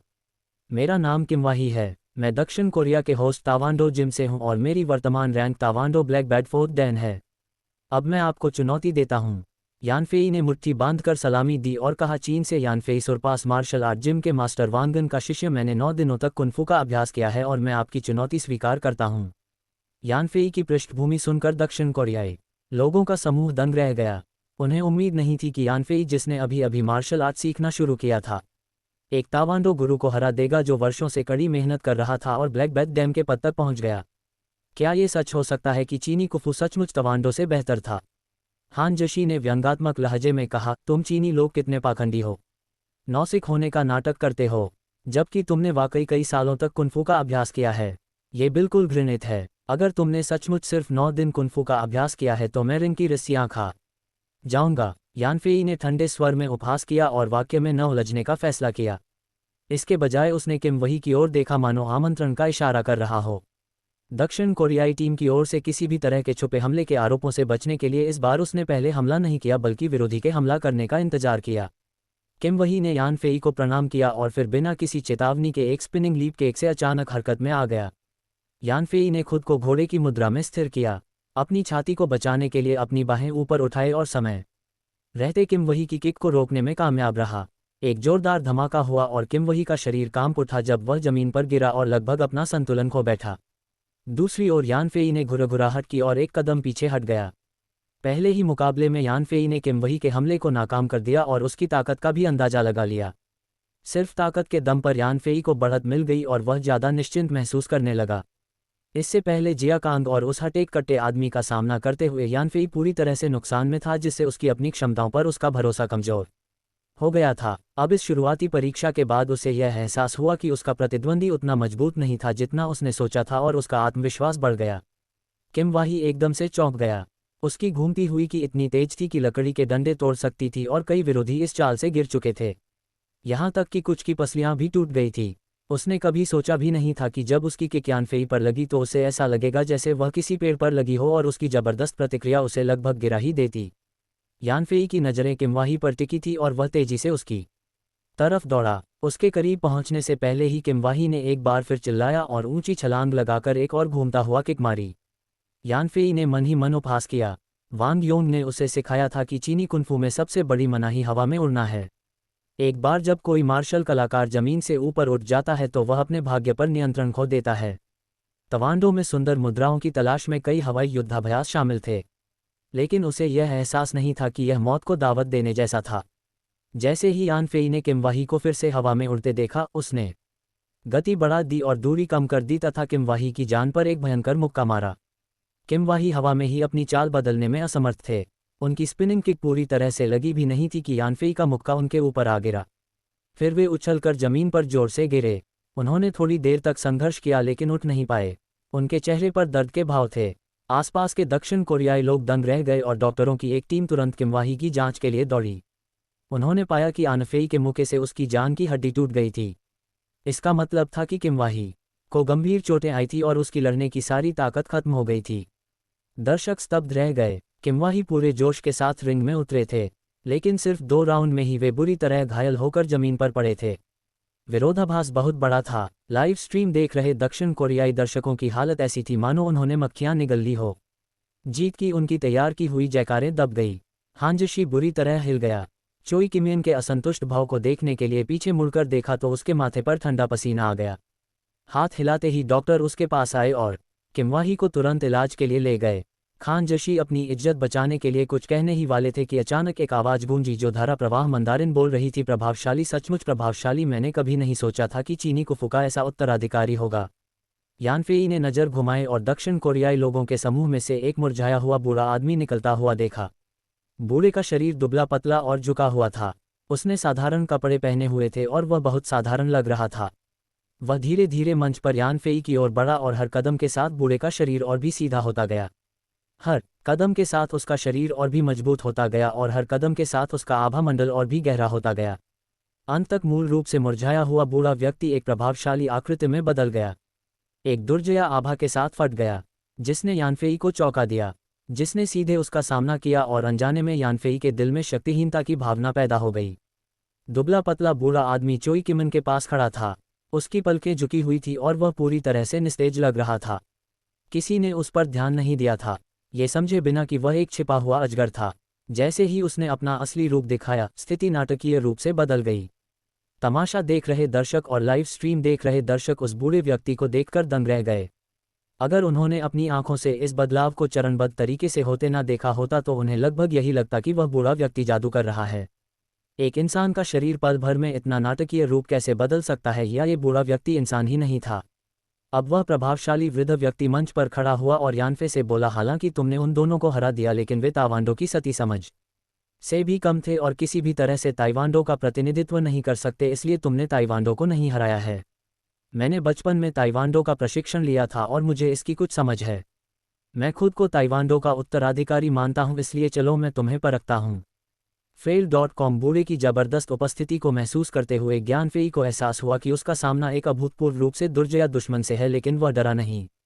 उसने अपनी बेबसी के एहसास से डटकर मुकाबला किया और अपने अंदर लड़ने की एक तीव्र इच्छा जगाई। उसने रक्षात्मक रुख अपनाया और खुद को तैयार किया।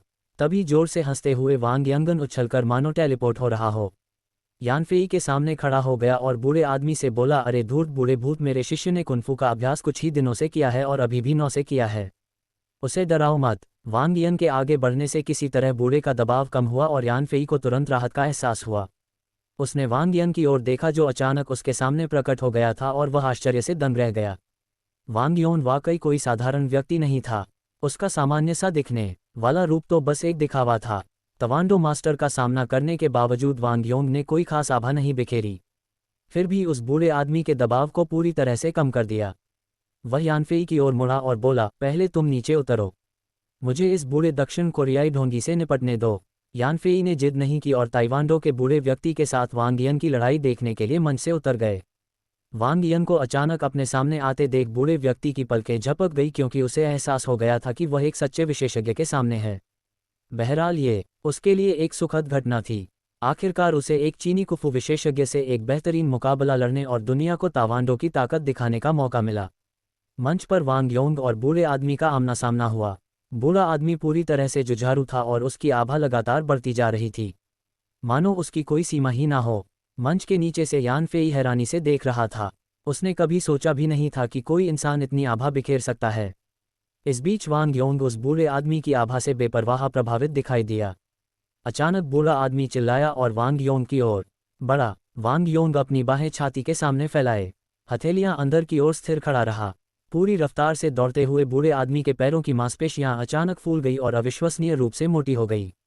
उसने छलांग लगाए और पहले से ज्यादा जोर और तेजी से राउंड हाउस किक मारी, जिससे हवा में एक ध्वनि धमाका हुआ। वांग यंग ने सहजता से लात को टाल दिया। फिर तेजी से अपने हाथ बढ़ाकर उसने बूढ़े आदमी के कानों के पास ताली बजाई। उसके ताली बजाने की इस छोटी सी क्रिया से मंच पर एक जोरदार धमाका हुआ, मानो साफ दिन में बिजली गिर गई हो। आवाज इतनी जोरदार थी कि वहां मौजूद भीड़ में कंपन महसूस हुआ।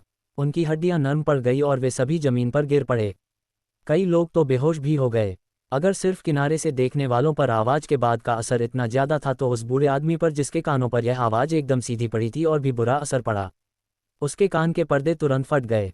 उसका सेरिबेलम कंपन करने लगा और वह खड़ा नहीं हो सका और मंच पर गिर पड़ा। उसके सारे मुंह से खून बहने लगा। वह स्तब्ध और अपने आसपास के माहौल से बेखबर, बिल्कुल भी लड़ने की ताकत नहीं बची। एक आसान से वार से वांग यन ने उस ताइवांडो बूढ़े को पल भर में मार गिराया और अपनी अद्भुत शक्ति का प्रदर्शन किया। इस नतीजे ने न सिर्फ लाइव स्ट्रीमिंग देख रहे दर्शकों को बल्कि यानफेई को भी चौंका दिया, जो हक्का बक्का जमीन पर गिर पड़ा। उसे अंदाजा भी नहीं था कि दुनिया में हमले के ऐसे तरीके भी मौजूद हैं, और ना ही उसने सोचा था कि वांग योंग इतना ताकतवर होगा कि वह उस दुर्जय ताइवांडो बूढ़े को आसानी से हरा देगा। वांग योंग ने बस ताली बजाई और बूढ़े को गिरा दिया। हालांकि उसने अपना फायदा उठाने की कोशिश नहीं की, बल्कि वहीं खड़ा रहा और उदासीनता से बोला, मैं तो चीनी कुंफू के सबसे स्पष्ट रूपों में से एक का ही अभ्यास करता हूँ। मैं भी तुमसे नहीं हार सकता। लगता है ताइवांडो का ये प्रतिनिधि कुछ खास नहीं है। अगर ताइवांडो चीनी कुफू को चुनौती देना चाहता है तो उसे अभी और अभ्यास की जरूरत है। हान जशी तेज आवाज सुनकर इतना स्तब्ध रह गया कि उसके दांत भी ढीले पड़ गए। उसे होश में आने में थोड़ा वक्त लगा। उसके हाथ हिलाने पर कुछ उतने ही अस्थिर लोग आगे बढ़े, उस स्तब्ध दुबले पतले बूढ़े को सहारा दिया और फिर अस्त व्यस्त होकर पीछे हट गए। चोई कैमिन का चेहरा पीला पड़ गया था। साफ तौर पर हाल ही में हुई तेज आवाज के सदमे से उसने मंच पर बेपरवाह वांग यौन की तरफ देखा, गंद किया और बिना कुछ कहे वहां से चली गई। उसके पीछे खड़ा समूह भी जल्दी से उसके पीछे चला गया। खान जशी कुछ विनम्रतापूर्ण बातें कहना चाहते थे, लेकिन मंच पर वांग यन की सीधी खड़ी आकृति को देखकर उन्होंने अपना गला साफ किया और जल्दी से वैसा ही किया। तभी बियॉन्ड फिटनेस सेंटर का एक कर्मचारी रजिस्ट्रेशन बुक लेकर हान जशी के पास आया और बोला, हान नाम का ये खूबसूरत आदमी जरा रुको, मेरे पास यहाँ कुफू सीखने वाले छात्रों का रिकॉर्ड है और उससे पता चलता है कि छात्र अनफे ने 9 दिन पहले दाखिला लिया था। दाखिला लेने के बाद से उसने केवल बुनियादी कुफू अभ्यास ही किया है, जो इस बात का पर्याप्त प्रमाण है कि उसने पहले कभी कुफू का अभ्यास नहीं किया था। तो वास्तव में वह केवल 9 दिनों से ही कुनफू सीख रहा है। हान जशी ने जवाब दिया। तो क्या? कर्मचारी ने कहा, मैंने अभी अभी सुना कि अगर यानफेरी को कुफू सीखते हुए सिर्फ 9 दिन ही हुए होते तो तुम इस रिंग की रस्सियां खा जाते, इसलिए मैं तुम्हें याद दिलाना चाहता था, कहीं तुम भूल ना जाओ। fawbl.com। खान जशी का चेहरा लाल हो गया। उसे अचानक अपनी कही बात याद आ गई। हालांकि रिंग की मोटी रस्सियां देखकर वह घबरा गया। सभी दर्शक और लाइव प्रसारण देख रहे दर्शक हान जशी को देख रहे थे, ये देखने के लिए कि वह कैसी प्रतिक्रिया देगा। हान जशी के चेहरे के भाव बदलते रहे। अचानक वह आगे बढ़ा, अंगूठी में बंधी एक रस्सी को काट लिया और फिर तेजी से चला गया। दरवाजे पर वह लड़खड़ाकर गिर भी गया। शर्मिंदा हान जशी को देखकर चोई किमन के चेहरे पर गुस्से का भाव आया और फिर वह जाने के लिए मुड़ी। यानफेई उस कर्मचारी को जानता था। कर्मचारी की प्रेमिका कोरियाई फूल वालों की दीवानी थी और अपनी सारी जमा पूंजी सबवे स्टेशन पर अपने आदर्श का विज्ञापन करने पर खर्च करने पर आमादा थी, जिसके कारण दोनों के बीच तीखी बहस हुई और उनका ब्रेकअप हो गया। तब से उस कर्मचारी को कोरियाई चीज़ों से सख्त नफरत हो गई। इस मौके का फ़ायदा उठाकर उसने दक्षिण कोरियाई लोगों को शर्मिंदा करने के लिए सबूत पेश कर दिए, इस बात की परवाह किए बिना कि इसके लिए उसे केंद्र से निकाल दिया जाएगा। इसके साथ ही चुनौती देने आए दक्षिण कोरिया के ताइक्वांडो मास्टरों का समूह समाप्त हो गया तथा सभी दक्षिण कोरियाई खिलाड़ी निराश होकर चले गए। लाइव प्रसारण देख रहे इंटरनेट दर्शक तुरंत उत्साहित हो गए। चीनी नेटिजन्स को इस नतीजे पर बेहद गर्व हुआ और उन्होंने ताइक्वांडो पर चीनी कुफू की जीत की खबर हर जगह फैलानी शुरू कर दी और ताइक्वांडो सीखने वालों से जल्द चीनी कुफू सीखने का आग्रह किया। आखिरकार हाल के वर्षों में ताइक्वांडो के विज्ञापन हर जगह थे और कई माता पिता गर्व से अपने बच्चों को ताइक्वांडो स्कूलों में प्रशिक्षण के लिए भेजते थे। लोग इससे नाखुश थे, लेकिन किसी ने ताइक्वांडो की प्रतिष्ठा को चुनौती नहीं दी थी। अब जब चीनी कुनफू ने ताइक्वांडो को तहस-नहस कर दिया, तो उन्होंने ये खबर प्रसारित की ताकि पूरा चीन जागरूक हो सके। इसके बाद रहस्यमय और दुर्ज वांग योंग और सुडोल शरीर वाले यानफेई ने भी प्रसिद्धि प्राप्त की। कुछ ही समय में उन्होंने राष्ट्रीय सौंदर्य मानकों को सुंदर लड़कों से वास्तविक पुरुषों की ओर मोड़ दिया, जो एक अप्रत्याशित आश्चर्य था। दक्षिण कोरियाई दर्शक और कुछ ताइक्वांडो के कट्टर प्रशंसक इस हार को स्वीकार करने को तैयार नहीं थे और ताइक्वांडो की हार को समझाने के लिए बेताब होकर बहाने ढूंढ रहे थे ताकि उसकी प्रतिष्ठा बचाई जा सके। यहाँ तक कि दक्षिण कोरियाई नेटिजन्स ने भी ऑनलाइन पोस्ट करना शुरू कर दिया कि चीनियों में इतने कमजोर बूढ़े पर हमला करने की रणकौशल की कमी है। चुनौती देने आए दक्षिण कोरियाई खिलाड़ियों को हार कर जाते देख वांग यंग के छात्र तुरंत खुश हो गए। उन्होंने यह उम्मीद नहीं की थी कि उनके कोच एक सच्चे कुनफू विशेषज्ञ होंगे, जिसका मतलब था कि वे असली कुफू सीखकर अजय बन सकते हैं। एक उज्ज्वल भविष्य की चाह में वे वांग यंग की चापलूसी करने लगे। वांग योन ने अपने प्रसन्न छात्रों की ओर देखा और चुपके से अपना सिर हिलाते हुए कहा, आज के लिए इतना ही काफ़ी है, तुम सब वापस जाओ। वांग योन द्वारा उन्हें भेजे जाने से छात्र हतोत्साहित नहीं हुए। आखिरकार वह पहले से ही उनके कोच थे और लगातार प्रयास करने से उन्हें विश्वास था कि वे असली कुफू सीख पाएंगे।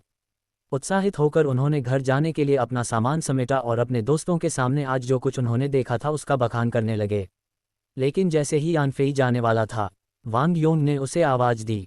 यानफेई वांग योन के पीछे पीछे वाले कमरे में गया। हालांकि कमरा बड़ा नहीं था, फिर भी उसे पूरे उपकरणों से सुसज्जित एक प्रशिक्षण कक्ष जैसा बनाया गया था। उसे आम जनता के लिए नहीं खोला गया था, जिससे पता चलता था कि वांगियों आमतौर पर यही अभ्यास करते थे।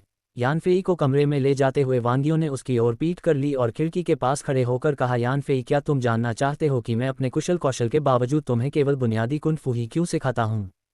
यानफेई ने जवाब दिया, वह मैं वास्तव में उत्सुक हूँ। FRAUBNOVEL.com। हालांकि सवाल का जवाब देने के बजाय वांगो ने विषय बदल दिया और कहा, मुझे याद है कि आपने मुझसे एक बार पूछा था कि चीनी कुनफू के क्षेत्र कैसे विभाजित हैं। यानफेई का उत्साह बढ़ गया और उसने जल्दी से कहा, कृपया मुझे समझाएं कोच। वांग योंग ने आकाश की ओर ऐसे देखा जैसे विचारों में खोया हुआ हो। कुछ देर बाद आखिरकार उसने कहा, चीनी कुनफू में क्षेत्रों के विभाजन के लिए कोई एक मानक नहीं है, क्योंकि अलग अलग स्कूलों के अपने अपने सिद्धांत हैं। फिर भी कुछ समानताएं हैं। आज मैं कुफू के क्षेत्रों के बारे में अपनी समझ आपके साथ साझा करूंगा। यानफेई ने उत्सुकता से कहा, कृपया मुझे निर्देश दीजिए। कोच वांग योंग ने यानफेई की ओर मुड़कर कहा, मेरे विचार से कुफू के 3 क्षेत्र हैं। पहला क्षेत्र अर्जित क्षेत्र है। तथाकथित अर्जित क्षेत्र में शरीर को कठोर बनाना और झिल्लियों, मांसपेशियों, स्नायुबंधन, हड्डियों, रक्त और आंतरिक अंगों का अभ्यास करना शामिल है। अर्जित क्षेत्र का अंतिम लक्ष्य मानव शरीर के प्रत्येक अंग को उसके शिखर तक मजबूत बनाना है। यानफेई ने पूछा, अर्जित क्षेत्र की विशेषताएं क्या है? वांग यंग ने उत्तर दिया, अर्जित क्षेत्र का अर्थ है शरीर के प्रत्येक अंग को पूरी तरह से मजबूत करना, किसी भी प्रकार की कमजोरी को दूर करना और शारीरिक पूर्णता की स्थिति प्राप्त करना। यह क्षेत्र कुंफू का आधार निर्माण चरण है। केवल जब शरीर को पूर्ण अवस्था तक प्रशिक्षित किया जाता है, तभी बाद के क्षेत्रों के लिए एक ठोस आधार तैयार किया जा सकता है। यानफेई ने पूछा, क्या अर्जित क्षेत्र का अभ्यास करने से शरीर की जीवन शक्ति बढ़ सकती है? यानफेई ने यह प्रश्न इसलिए पूछा था क्योंकि जियाकांग और उस बलवान व्यक्ति द्वारा प्रदर्शित दुर्जया जीवन शक्ति ने उसे बहुत उत्तेजित कर दिया था। अब अवसर का लाभ उठाते हुए उसने तुरंत अपने हृदय में उठे संदेह को व्यक्त कर दिया। वांग यंग ने समझाया, किसी अंत को जितना ज्यादा प्रशिक्षित किया जाता है, उसकी आत्मचिकित्सा क्षमता उतनी ही मजबूत होती जाती है। जब तक शरीर को घातक क्षति नहीं पहुंचती, वह जल्दी ठीक हो जाता है। इसलिए ये कहा जा सकता है कि अर्जित क्षेत्र जीवन शक्ति को बढ़ा सकता है। जहां तक इसे बढ़ाने की बात है, यह उनकी उपलब्धि के स्तर पर निर्भर करता है। अगर कोई अर्जित शिखर का विशेषज्ञ है तो साधारण हमले उसे मार नहीं सकते, क्योंकि उसकी पुनर्प्राप्ति क्षमता उस गति से आगे निकल गई है जिस गति से वह क्षति पहुंचाता है। यानफेई को तब समझ आया कि जियाकांग और वह बलवान आदमी इतने दुर्ज क्यों दिखाई दे रहे थे, और उसने पूछा, अर्जित क्षेत्र के शिखर पर पहुंचने के क्या संकेत हैं? वांग यंग ने अचानक पूछा, क्या आप कभी मनोरंजन पा गए हैं? यानफेई आश्चर्यचकित हो गए और तुरंत जवाब दिया, मैं पहले भी वहां गया हूं। वांग योंग ने पूछा, तो क्या आपने पार्क में किसी मनोरंजक सवारी का अनुभव किया है जिसे ड्रॉप टावर कहते हैं? यानफेई ने कहा, मेरे पास है। वांग योंग ने पूछा, कैसा लगा? यानफेई ने जवाब दिया, ये बहुत रोमांचकारी था। वांग योंग ने दबाव डाला, जब ड्रॉप टावर मुक्त रूप से गिर रहा है तो क्या आप अपने शरीर को नियंत्रित कर सकते हैं? यानफेई ने अपना सिर हिलाते हुए कहा, उस समय ये भारहीनता की स्थिति होती है और शरीर अत्यधिक तनाव से गुजरता है। ये पूरी तरह से बेकाबू होता है। वांग यंग ने कहा, जब आप ड्रॉप टावर पर गिरते समय अपने शरीर पर पूरी तरह से नियंत्रण कर लेते हैं और अपनी इच्छा अनुसार कोई भी गति सहजता से कर लेते हैं, तो इसका मतलब है कि आपका शरीर प्रशिक्षण के शिखर पर पहुंच गया है और अब व्यायाम से इसमें और सुधार नहीं किया जा सकता। उस समय आप अर्जित शिखर पर होते हैं। ऐसा कहकर वांग योंग ने अपना हाथ बढ़ाया, अपनी आस्तीन ऊपर चढ़ाए और अपनी बाह दिखाते हुए कहा, ध्यान से देखो। यानफेई ने गौर से देखा कि कैसे वांग योंग ने पास में रखी स्याही की बाल्टी में अपना हाथ डुबोया। जब उसने अपना हाथ बाहर निकाला तो वह पूरी तरह स्याही से सना हुआ था। उसकी त्वचा काली और स्याही से सनी हुई लग रही थी। वांग योंग ने पूछा, यदि आपके सामने ये स्थिति आए तो आप स्याही कैसे हटाएंगे? यानफेई ने जवाब दिया, मैं इसे पानी से धोना पसंद करूंगी या किसी चीज़ से पोंछना पसंद करूंगी। वांग योंग ने सवाल किया, क्या आप ये सुनिश्चित कर सकते हैं कि इसे पूरी तरह से हटा दिया जाए? यानफेई ने सिर हिलाकर इशारा किया कि वह ऐसा नहीं कर सकता। जब उसके हाथों पर पहले भी स्याही लगी थी तो उसे कई बार धोना पड़ा था, तब जाकर स्याही धीरे धीरे फीकी पड़ती थी। इसलिए अगर वह पानी से भी धोता तो भी उसे इस बात की गारंटी नहीं थी कि उसके हाथों की स्याही पूरी तरह से साफ हो जाएगी। फिर वांग योंग चुप हो गया। जैसे ही उसने अपना हाथ आगे बढ़ाया, उसकी बाह की मांसपेशियां अचानक बाहर की ओर उभर आई, फिर सिकुड़ गई, जिससे एक बड़ा सा गैप बन गया। फिर उभरने और फिर सिकुड़ने के लिए आखिरकार उसकी बाह की सारी मांसपेशियां उभरने और सिकुड़ने लगी। इस मांसपेशीय क्रिया की आवृत्ति तेज हो गई और जल्द ही यानफे कंपन की गति को समझ नहीं पाया। उसे बस इतना पता था कि यह बहुत तेज थी। मांसपेशियों के कंपन के साथ उसने देखा कि वांग यंग की बाह पर लगी स्याही मांसपेशियों के संकुचन से बाहर निकल रही थी। 1 मिनट बाद वांग यंग की बाह पर लगी सारी स्याही बाहर निकल गई और उसका रंग अपने मूल रंग में लौट आया। स्याही का एक भी अंश नहीं बचा था। वांग यंग ने मांसपेशियों का कंपन रोका, अपना हाथ पीछे खींचा और कहा, स्याही हटाने के लिए मैं सिर्फ अपने शरीर का इस्तेमाल करता हूं। मुझे अपने शरीर को साफ रखने के लिए नहाने की भी जरूरत नहीं पड़ती। यानफेई हैरान रह गया। उसने कभी सोचा भी नहीं था कि इंसान अपने शरीर पर इतना नियंत्रण रख सकते हैं। वांग यंग की तुलना में उसे पहले का तथाकथित शारीरिक प्रशिक्षण बच्चों के खेल जैसा हास्यास्पद और तुच्छ लग रहा था। वांग यंग ने कहा, मैंने अभी जो दिखाया वह अपने शरीर पर पूर्ण नियंत्रण है। मेरे नियंत्रण में मैं जिस भी मांसपेशी को हिलाना चाहूंगा वह हिलेगी। मैंने अभी जिस पाम थंडर का इस्तेमाल किया है वह मांसपेशी ऊतकों का उपयोग करके एक पुनः वायुरोधी वातावरण बनाता है और फिर हथेलियां अत्यंत तेज गति से एक दूसरे के पास आती हैं, जिससे एक जोरदार ध्वनि उत्पन्न होती है जो दुश्मन पर ध्वनि आधारित हमला करने के लिए पर्याप्त होती है। तभी यान फेई को वांग यंग के ताड़ के वज्र हमले के पीछे का सिद्धांत समझ में आया। वांग यंग ने आगे कहा, जब मैंने उस दक्षिण कोरियाई बूढ़े पर हमला करने के लिए पाम थंडर का इस्तेमाल किया, अगर वह अपने शरीर पर भी पूरी तरह नियंत्रण रख पाता तो वह मेरे हमला करते ही अपनी कान की मांसपेशियों को ढीला करके अपने कानों को बंद कर सकता था। इस तरह उसे कोई चोट नहीं लगती। इसलिए भले ही वह बूढ़ा बहुत ताकतवर लग रहा था, अपनी मांसपेशियों को पल भर में फूलने और विकृत होने से रोकने में सक्षम था, लेकिन वास्तव में वह अभी तक अर्जित शिखर तक भी नहीं पहुंचा है। यान फेई को अचानक ही ज्ञान का अनुभव हुआ। उसने कभी कल्पना भी नहीं की थी कि मानव शरीर का इस तरह से उपयोग किया जा सकता है, ना ही यह कि इस पर पूर्ण नियंत्रण से इतनी दुर्ज युद्ध शक्ति प्राप्त हो सकती है। वान योंग ने आगे कहा, अर्जित क्षेत्र में प्रत्येक व्यक्ति की शारीरिक स्थिति के आधार पर शक्ति में बहुत अंतर हो सकता है। अर्जित शिखर पर सबसे शक्तिशाली और अर्जित शिखर पर सबसे कमजोर व्यक्ति की शक्ति में कम से कम 20 से 30 गुना का अंतर हो सकता है। इसलिए आपको किसी व्यक्ति की शक्ति का आकलन उसके क्षेत्र के स्तर से नहीं करना चाहिए, अन्यथा आपको बहुत बड़ा नुकसान होगा। सही सामग्री फ्री एबनोवेल्सियोम पर उपलब्ध है। ये समझते हुए कि यह शब्द वांग यंग के निर्देश थे, यान फेई ने सिर हिलाकर संकेत दिया कि वह समझ गया है। वांग योंग ने कहा, अर्जित क्षेत्र के बाद सहज क्षेत्र आता है। सहज क्षेत्र रहस्यमय लग सकता है, लेकिन वास्तव में ये बहुत सरल है। ये पूरे शरीर की शक्ति को एक बिंदु पर केंद्रित करके प्रचंड विनाशकारी शक्ति उत्पन्न करने की क्षमता के बारे में है। ये देखकर कि यान फेई उलझन में है, वांग योंग ने उसके बगल में रखे बल परीक्षक की ओर इशारा किया और कहा, इसे अपनी पूरी ताकत से मारो। यान फे आगे बढ़ा, एक मुद्रा में आया, उसका हाथ सिकुड़ा और फिर उसने बल परीक्षक पर एक जोरदार मुक्का मारा। एक जोरदार धमाका हुआ और परीक्षक पर लगा बल 1560 किलोग्राम था। यान फेई का शरीर जो चौगुन हो गया था अब जबरदस्त ताकत से भरपूर था, यहाँ तक कि एक सुपर हैवीवेट मुक्केबाज चैंपियन से भी ज्यादा। वांग यंग ने बल परीक्षक पर दिखाई गई संख्या पर नजर डाली, लेकिन कोई आश्चर्य नहीं जताया। उसने पूछा, अभी परीक्षण करते समय तुमने एक मुद्रा क्यों अपनाई और अपना हाथ भी क्यों सिकोड़ा? यान फेई ने उत्तर दिया, मुद्रा धारण करना शरीर की पूरी ताकत को समन्वित करने के लिए है और हाथ को सिकोड़ना शक्ति संचय करने के लिए है। वांग योंग आगे बढ़ा, उसकी उंगलियां हल्के से बल परीक्षक को छू रही थी और उसने पूछा, आपको क्या लगता है कि अगर मैं इस तरह से हमला करूं तो मैं कितनी ताकत पैदा कर सकता हूं? एक पल सोचने के बाद यान फेई ने उत्तर दिया, शायद ज्यादा नहीं, शायद आपकी ताकत का 10वां हिस्सा भी नहीं। वांग यन मुस्कुराया और बोला, तो ध्यान से देखो। यान फेई ने अपना ध्यान केंद्रित किया और देखा कि वांग यन की उंगलियां हल्के से बल परीक्षक को छू रही थी। तभी एक जोरदार धमाका हुआ और बल परीक्षक सचमुच 2 टुकड़ों में टूट गया। ऊपरी हिस्सा उड़कर दीवार से टकराया और टुकड़े टुकड़े हो गया। यान फेई को गहरा सदमा लगा।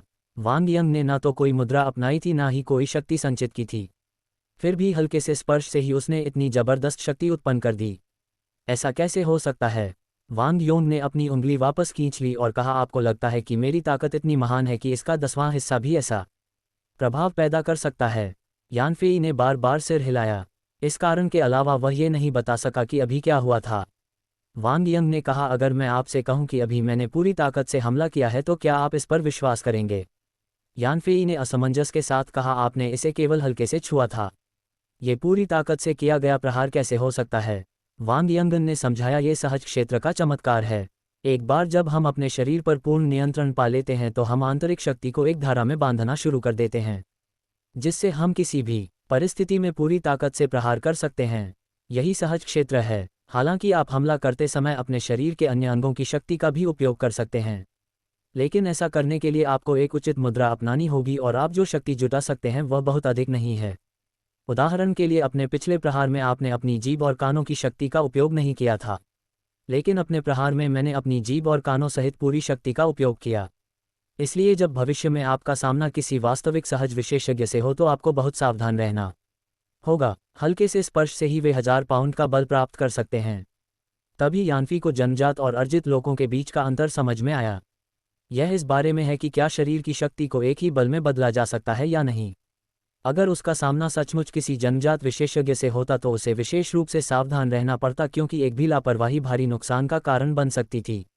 वांग यन ने कहा, जिस क्षण आप शरीर की शक्ति को एकीकृत करना शुरू करते हैं आप सहज क्षेत्र में प्रवेश कर जाते हैं, और जैसे जैसे आप उस शक्ति को एकीकृत करते हुए आगे बढ़ते हैं आप सहज क्षेत्र के विभिन्न स्तरों तक पहुंचते हैं। एक बार जब आप पूरे शरीर की शक्ति को एक बिंदु पर केंद्रित कर लेते हैं तो आप सहज क्षेत्र के शिखर पर पहुंच जाते हैं। यान फेई को अचानक समझ आ गया। जब वांग यन ने कहा कि एक हल्का सा स्पर्श उसकी पूरी ताकत का प्रतीक है तो इसका मतलब था कि वांग यन कम से कम सहज क्षेत्र के शिखर पर पहुंच गया है। फिर उसने पूछा, सहज क्षेत्र के बाद क्या आता है? वांग यन ने उत्तर दिया, स्वाभाविक क्षेत्र के बाद दिव्य क्षेत्र आता है। यान फेई ने कहा, दिव्य क्षेत्र, इस क्षेत्र का नाम ही अविश्वसनीय रूप से अद्भुत लगता है। क्या इसमें कोई विशेषताएं हैं? वांग योंग ने आभरी, मैंने दिव्य लोक के बारे में सिर्फ अपने गुरु से सुना है। मैंने खुद कभी इसका अनुभव नहीं किया। हालांकि मैं काफ़ी समय पहले ही सहज शिखर पर पहुंच चुका हूं, लेकिन मैं दिव्य लोक में नहीं हूं, इसलिए मुझे समझ नहीं आ रहा कि इसमें क्या क्या क्षमताएं शामिल हैं। यान फेई ने सोचा था कि वांग यंग इतना जबरदस्त है कि वह पहले ही दिव्य लोक में पहुंच चुका होगा। उसने सोचा भी नहीं था कि वांग योंग अभी तक उस मुकाम तक नहीं पहुंच पाया है। दिव्य लोक कितना शक्तिशाली हो सकता है? वांगो ने कहा, प्राचीन काल से ही यह कहा जाता रहा है कि दिव्य लोक में रहने वाले लोग अथाह होते हैं। यहाँ तक कि देवता और भूत भी उन्हें नहीं समझ पाते। उनके शरीर का उपयोग अद्भुत है। ऐसा कहा जाता है कि वे स्वर्ग और पृथ्वी के बीच की रहस्यमय ऊर्जा का उपयोग कर सकते हैं और हर गतिविधि को अद्भुत क्षमताओं से शक्तिशाली बना सकते हैं। इसीलिए कुछ लोग उन्हें ईश्वर स्तरीय विशेषज्ञ कहते हैं। यान फेई ने ईश्वर स्तर के विशेषज्ञों की दुर्ज शक्ति की कल्पना करते हुए एक लालसा महसूस की और थोड़ी देर बाद ही उसने पूछा, क्या इस दुनिया में कई ईश्वर स्तर के विशेषज्ञ हैं? वांग यन ने अपना सिर हिलाया। प्रत्येक ईश्वर स्तरीय विशेषज्ञ का उद्भव अनगिनत कठिनाइयों और परीक्षणों से होकर होता है। वे अत्यंत दुर्लभ है। अपने जीवन काल में मैं एक भी ऐसे व्यक्ति से नहीं मिला हूं। इसलिए मैं उनके अनुभवों का उपयोग करके ईश्वरीय क्षेत्र में प्रवेश नहीं कर सकता। मुझे तो ये भी यकीन नहीं है कि इस दुनिया में ईश्वर स्तरीय विशेषज्ञ मौजूद है भी या नहीं। यान फेई ने संदेह से पूछा, क्या ईश्वर स्तर के विशेषज्ञों का प्रकट होना वास्तव में इतना कठिन है? वांग यन ने आह भरते हुए कहा, ईश्वर स्तर के विशेषज्ञों का उभरना वाकई मुश्किल है। मानवता के पूरे इतिहास में भी वे दुर्लभ ही रहे हैं। मेरी जानकारी के अनुसार बौद्ध धर्म के शाक्य मुनि और ताओ के झा सांगफेंग जैसे कुछ ही लोग वास्तव में ईश्वर स्तर के विशेषज्ञ हैं। यानफे आश्चर्यचकित थी, क्योंकि उसने यह अनुमान नहीं लगाया था कि ईश्वर स्तर के विशेषज्ञ इतने दुर्लभ हैं तथा मानव इतिहास में इतने कम ही दिखाई देते हैं। वांग योंग ने यान फेई को दिव्य लोक के बारे में समझाना समाप्त किया तो उसे अचानक अपनी असफलता का ख्याल आया कि वह कोई सफलता पाने का अवसर नहीं ढूंढ पा रहा है और उसका मन कुछ उदास हो गया। उसने हाथ हिलाकर कहा, पहले तुम वापस जाओ, मुझे कुछ समय अकेले में बिताना है। वांग यन को उदास देखकर ज्ञानफे ने तुरंत वहां से विदा ली। प्रशिक्षण कक्ष से बाहर निकलते हुए वांग योंग ने कहा, कुफू में ऊंचे या नीचे का कोई भेद नहीं है। जो तुम्हें सूट करता है वही सबसे अच्छा है। मैंने तुम्हें जो कुफू के अभ्यास सिखाए हैं वे केवल मूल बातें हैं। एक शुरुआत के लिए पर्याप्त है। केवल अपने अनुकूल कुफू की खोज और उसे पाकर ही तुम ईश्वरीय क्षेत्र में प्रवेश कर सकते हो। यही कारण है कि मैं तुम्हें केवल अभ्यास ही सिखाता हूँ। यानफेई ने सिर हिलाकर अपनी सीख को स्वीकार किया। आज जो कुछ भी हुआ था उसे देखते हुए उसे वापस जाकर मामले को सुलझाना जरूरी था। अगले दिन जब यानफेई प्रशिक्षण केंद्र पहुंचा तो अप्रत्याशित रूप से वांग यन बिना किसी सुराग के गायब हो गया था और फिटनेस सेंटर के प्रभारी को भी पता नहीं था कि वह कहाँ गया है। इससे यानफेई को बहुत अफसोस हुआ। उसने अभी अभी कुंफू के मैदान में कदम रखा था और एक मार्गदर्शक की तलाश कर रहा था। तभी वांग यन गायब हो गया। यानफेई के साथी छात्र जो वांग यन की कुंफू सीखने के लिए उत्साहित थे भी उनके गायब होने से निराश थे। जो लोग कुंफू के चमत्कार देख चुके थे और ट्वांडो और कराटे छोड़ना चाहते थे वे भी उतने ही निराश थे। फिटनेस सेंटर के पास सभी द्वारा भुगतान की गई ट्यूशन फीस वापस करने और कुंफू प्रशिक्षण कार्यक्रम को बंद करने के अलावा कोई विकल्प नहीं था। यानफेई के पास कोई विकल्प नहीं बचा था, इसलिए वह घर लौटकर अकेले ही अभ्यास कर सकता था। वांग यंग के कहने पर उसने सिखाई गई दिनचर्या का और भी लगन से अभ्यास किया, इस उम्मीद में कि उसे अपने लिए सही कुंफू मिल जाएगा। अगले 10 दिनों तक सब कुछ शांत रहा और कोई अप्रत्याशित घटना नहीं घटी। यानफेई कुंफू का अभ्यास करता रहा। वांग यन से मिलकर उसे एहसास हुआ कि नश्वर प्राणियों के अलावा दुनिया असाधारण व्यक्तियों से भी भरी है। उसकी शक्ति अर्जित शिखर तक भी नहीं पहुंच पाई थी, इसलिए अगर उसका सामना किसी असली विशेषज्ञ से होता तो वह आसानी से तुरंत मारा जा सकता था। इसके अलावा रहस्यमय संगठन के 2 विशेषज्ञों को लगातार मारने और तवांडो के प्रचार में बाधा डालने के बाद उसे पता चल गया था कि वह जियागो के विवादों में उलझ गया है। चाहे उसे यह पसंद हो या ना हो, वह जितना मजबूत होता गया भविष्य में उसके बचने की उम्मीद उतनी ही बढ़ती गई। इसी तरह यानफेई ने ड्रोन को दोबारा बाहर नहीं भेजा। चून की ड्रोन लगातार 2 बार झांग बाओचिन के विला के पास दिखाई दिया था, इसलिए इसने उन लोगों का ध्यान जरूर खींचा था जो इसके इरादे रखते थे। अगर इसका पता चल जाता तो परिणाम अकल्पनीय होते, इसलिए यानफे ने ड्रोन को अपग्रेड करने की योजना भी स्थगित कर दी। उसके ड्रोन के वर्तमान मेरिट पॉइंट मात्र 2 थे जो अपग्रेड के लिए आवश्यक 1000 से बहुत कम थे। हालांकि यानफे अभी भी पुराने घर में रह रहा था, लेकिन 1 महीने से ज़्यादा समय नहीं बीता था कि वह उस जगह को तोड़कर वहां से चला जाएगा। इस दौरान उसने अपने पड़ोसियों को पुनर्वास के मुआवजे को लेकर तरह तरह के नाटक करते देखा। वे ज़्यादा पैसे पाने के लिए किसी भी हद तक जा सकते थे। एक के बाद एक मानवीय हास्य और त्रासदी का मंचन करते थे। यान फेई ने उनका मजाक तो नहीं उड़ाया, लेकिन उसे दुख जरूर हुआ, क्योंकि उसे अपने माता पिता से विरासत में मिली थी। इसलिए ही उसने अपनी आर्थिक समस्याओं का जल्दी समाधान कर लिया था, वरना उसकी हालत उनसे ज़्यादा अच्छी नहीं होती। यान फेई को शहरी इलाके में उस घर का मालिकाना हक तो मिल गया था, लेकिन अभी वहां जाने का उसका कोई इरादा नहीं था। इसलिए नहीं कि वह कमरा सीमित जगह वाला एक छोटा सा अपार्टमेंट था, बल्कि इसलिए कि उसका हाल ही में नवीनीकरण हुआ था और उसमें रहने लायक बनने में अभी कुछ समय लगेगा। इसके अलावा ये जगह उनके माता पिता द्वारा उन्हें दी गई एकमात्र विरासत थी, जहां उन्होंने अपने जीवन का पहला आधा हिस्सा बिताया था और भावनात्मक रूप से काफ़ी मूल्यवान थी। इसलिए उन्होंने पुराने घर में कुछ और समय तक रहने की योजना बनाई, जब तक कि इमारत ध्वस्त ना हो जाए। उस दोपहर जब यान फेई कूड़ा उठाने बाहर गया तो उसने अचानक दूर एक पेड़ के नीचे कई संदिग्ध व्यक्तियों को देखा। ये लोग एक कार में छिपे हुए थे, दूरबीन से दूर से यान फेई की गतिविधियों पर नजर रख रहे थे, चुपके से काम कर रहे थे और रात होने पर भी वहां से नहीं निकले। ये सोचकर कि वे पर्याप्त रूप से छिपे हुए हैं, उन्हें यह एहसास नहीं हुआ कि एक रहस्यमय शक्ति द्वारा रूपांतरित होने के बाद यान फेई की दृष्टि बहुत बढ़ गई थी और उसने उनके कार्यों को स्पष्ट रूप से देखा था। उत्सुकतावश यान फेई ने रात के अंधेरे का फायदा उठाकर एक ड्रोन भेजा ताकि वह पास आकर उसकी बातें सुन सके। इन आदमियों की बेतुकी बातचीत से उसे पता चला कि यह सब मार्कोविस के अधीनस्थ थे और उनका मकसद उस पर नजर रखना था। ये पता चला कि जब से यान फेई ने 2 बार झांग बाउंग के विला की जांच की थी और दूसरी बार उसमें आग लगा दी थी और उन्मादी ताकतवर को मार डाला था, तब से झांग बाउच अत्यधिक आतंक की स्थिति में आ गया था, क्योंकि झांग बाउंग उस दुश्मन की मंशा नहीं समझ पाया था जिसने विला में आग लगाने और हत्या करने के लिए घुसपैठ की थी, चाहे वह सिर्फ आगजनी के लिए हो या उसे मारने के लिए या फिर उनका निशाना वह ताकतवर आदमी था। अगर दुश्मन का मकसद उसे मारना था तो उसकी स्थिति बेहद खतरनाक थी। किसी को उठाते हुए एक बार मुठभेड़ से बच निकलना तो सौभाग्य की बात थी, लेकिन क्या वह आगे भी इतना भाग्यशाली रह सकता था? इसलिए यानफी द्वारा अपने विला को जला दिए जाने के बाद झांग बाउचिन किसी भी संभावित हत्या से बचने के लिए मार्कस की खोह में छिप गया था। लेकिन झांग बाउचिन की चिंताएं यहीं खत्म नहीं हुई। शियाओ कांग और उसके भाई के पीछे का संगठन बहुत मजबूत था, फिर भी दोनों को झांग बाउचिन के यहाँ मुसीबतों का सामना करना पड़ा था, जिससे स्थानीय जमींदार होने के नाते झांग बाउंग पर एक अपरिहार्य जिम्मेदारी आ गई थी। इससे पहले जिया का अंत का शव नहीं मिला था, लेकिन घटनास्थल पर मिले निशान उसकी भयावह नियति की ओर इशारा कर रहे थे। बाद में इस ताकतवर व्यक्ति का शव हालांकि इतनी बुरी तरह जल गया था कि उसकी पहचान नहीं हो पा रही थी, फिर भी जांच के बाद उसकी पहचान हो गई। बलवान की लाश मिलने पर झांग बाउचिंग ने देर न करते हुए तुरंत संगठन को घटना की सूचना दी। संगठन गुस्से में था, लेकिन ऐसा लग रहा था कि वे किसी अंदरूनी मामले में उलझे हुए थे और जांच के लिए कर्मचारियों को नहीं भेज सकते थे। उन्होंने झांग बाउच को कड़ी फटकार लगाई और मांग की कि वह हत्यारे को जल्दी से ढूंढे और शिया कांग के पास मौजूद जरूरी सामान वापस ले आए। तभी झांग बाउचन अपनी गलती का प्रायश्चित कर सकता था, अन्यथा उसका अंत बहुत बुरा होता। अपराधी को पकड़ने और संगठन की सजा कम करने के लिए झांग बाओ के पास मार्कोस से जनशक्ति लेकर व्यापक जांच शुरू करने के अलावा कोई विकल्प नहीं था। जिया कांग और उस बलवान की ताकत को जानते हुए जहां बाउचिन को पता था कि उनका अपहरण या हत्या करने वाला कोई भी व्यक्ति बहुत शक्तिशाली होना चाहिए, इसलिए उसने अपनी जांच मार्शल आर्ट के विशेषज्ञों पर केंद्रित की, लेकिन अभी तक कोई उपयोगी जानकारी नहीं मिली। हालांकि 2 दिन पहले चीनी कुफू के खिलाफ एक तवांडो चुनौती के इंटरनेट प्रसारण के दौरान वांग योंग ने एक ताइवांडो मास्टर को मार गिराया, जिससे झांग बाउचिन का शक अचानक उसकी ओर गया।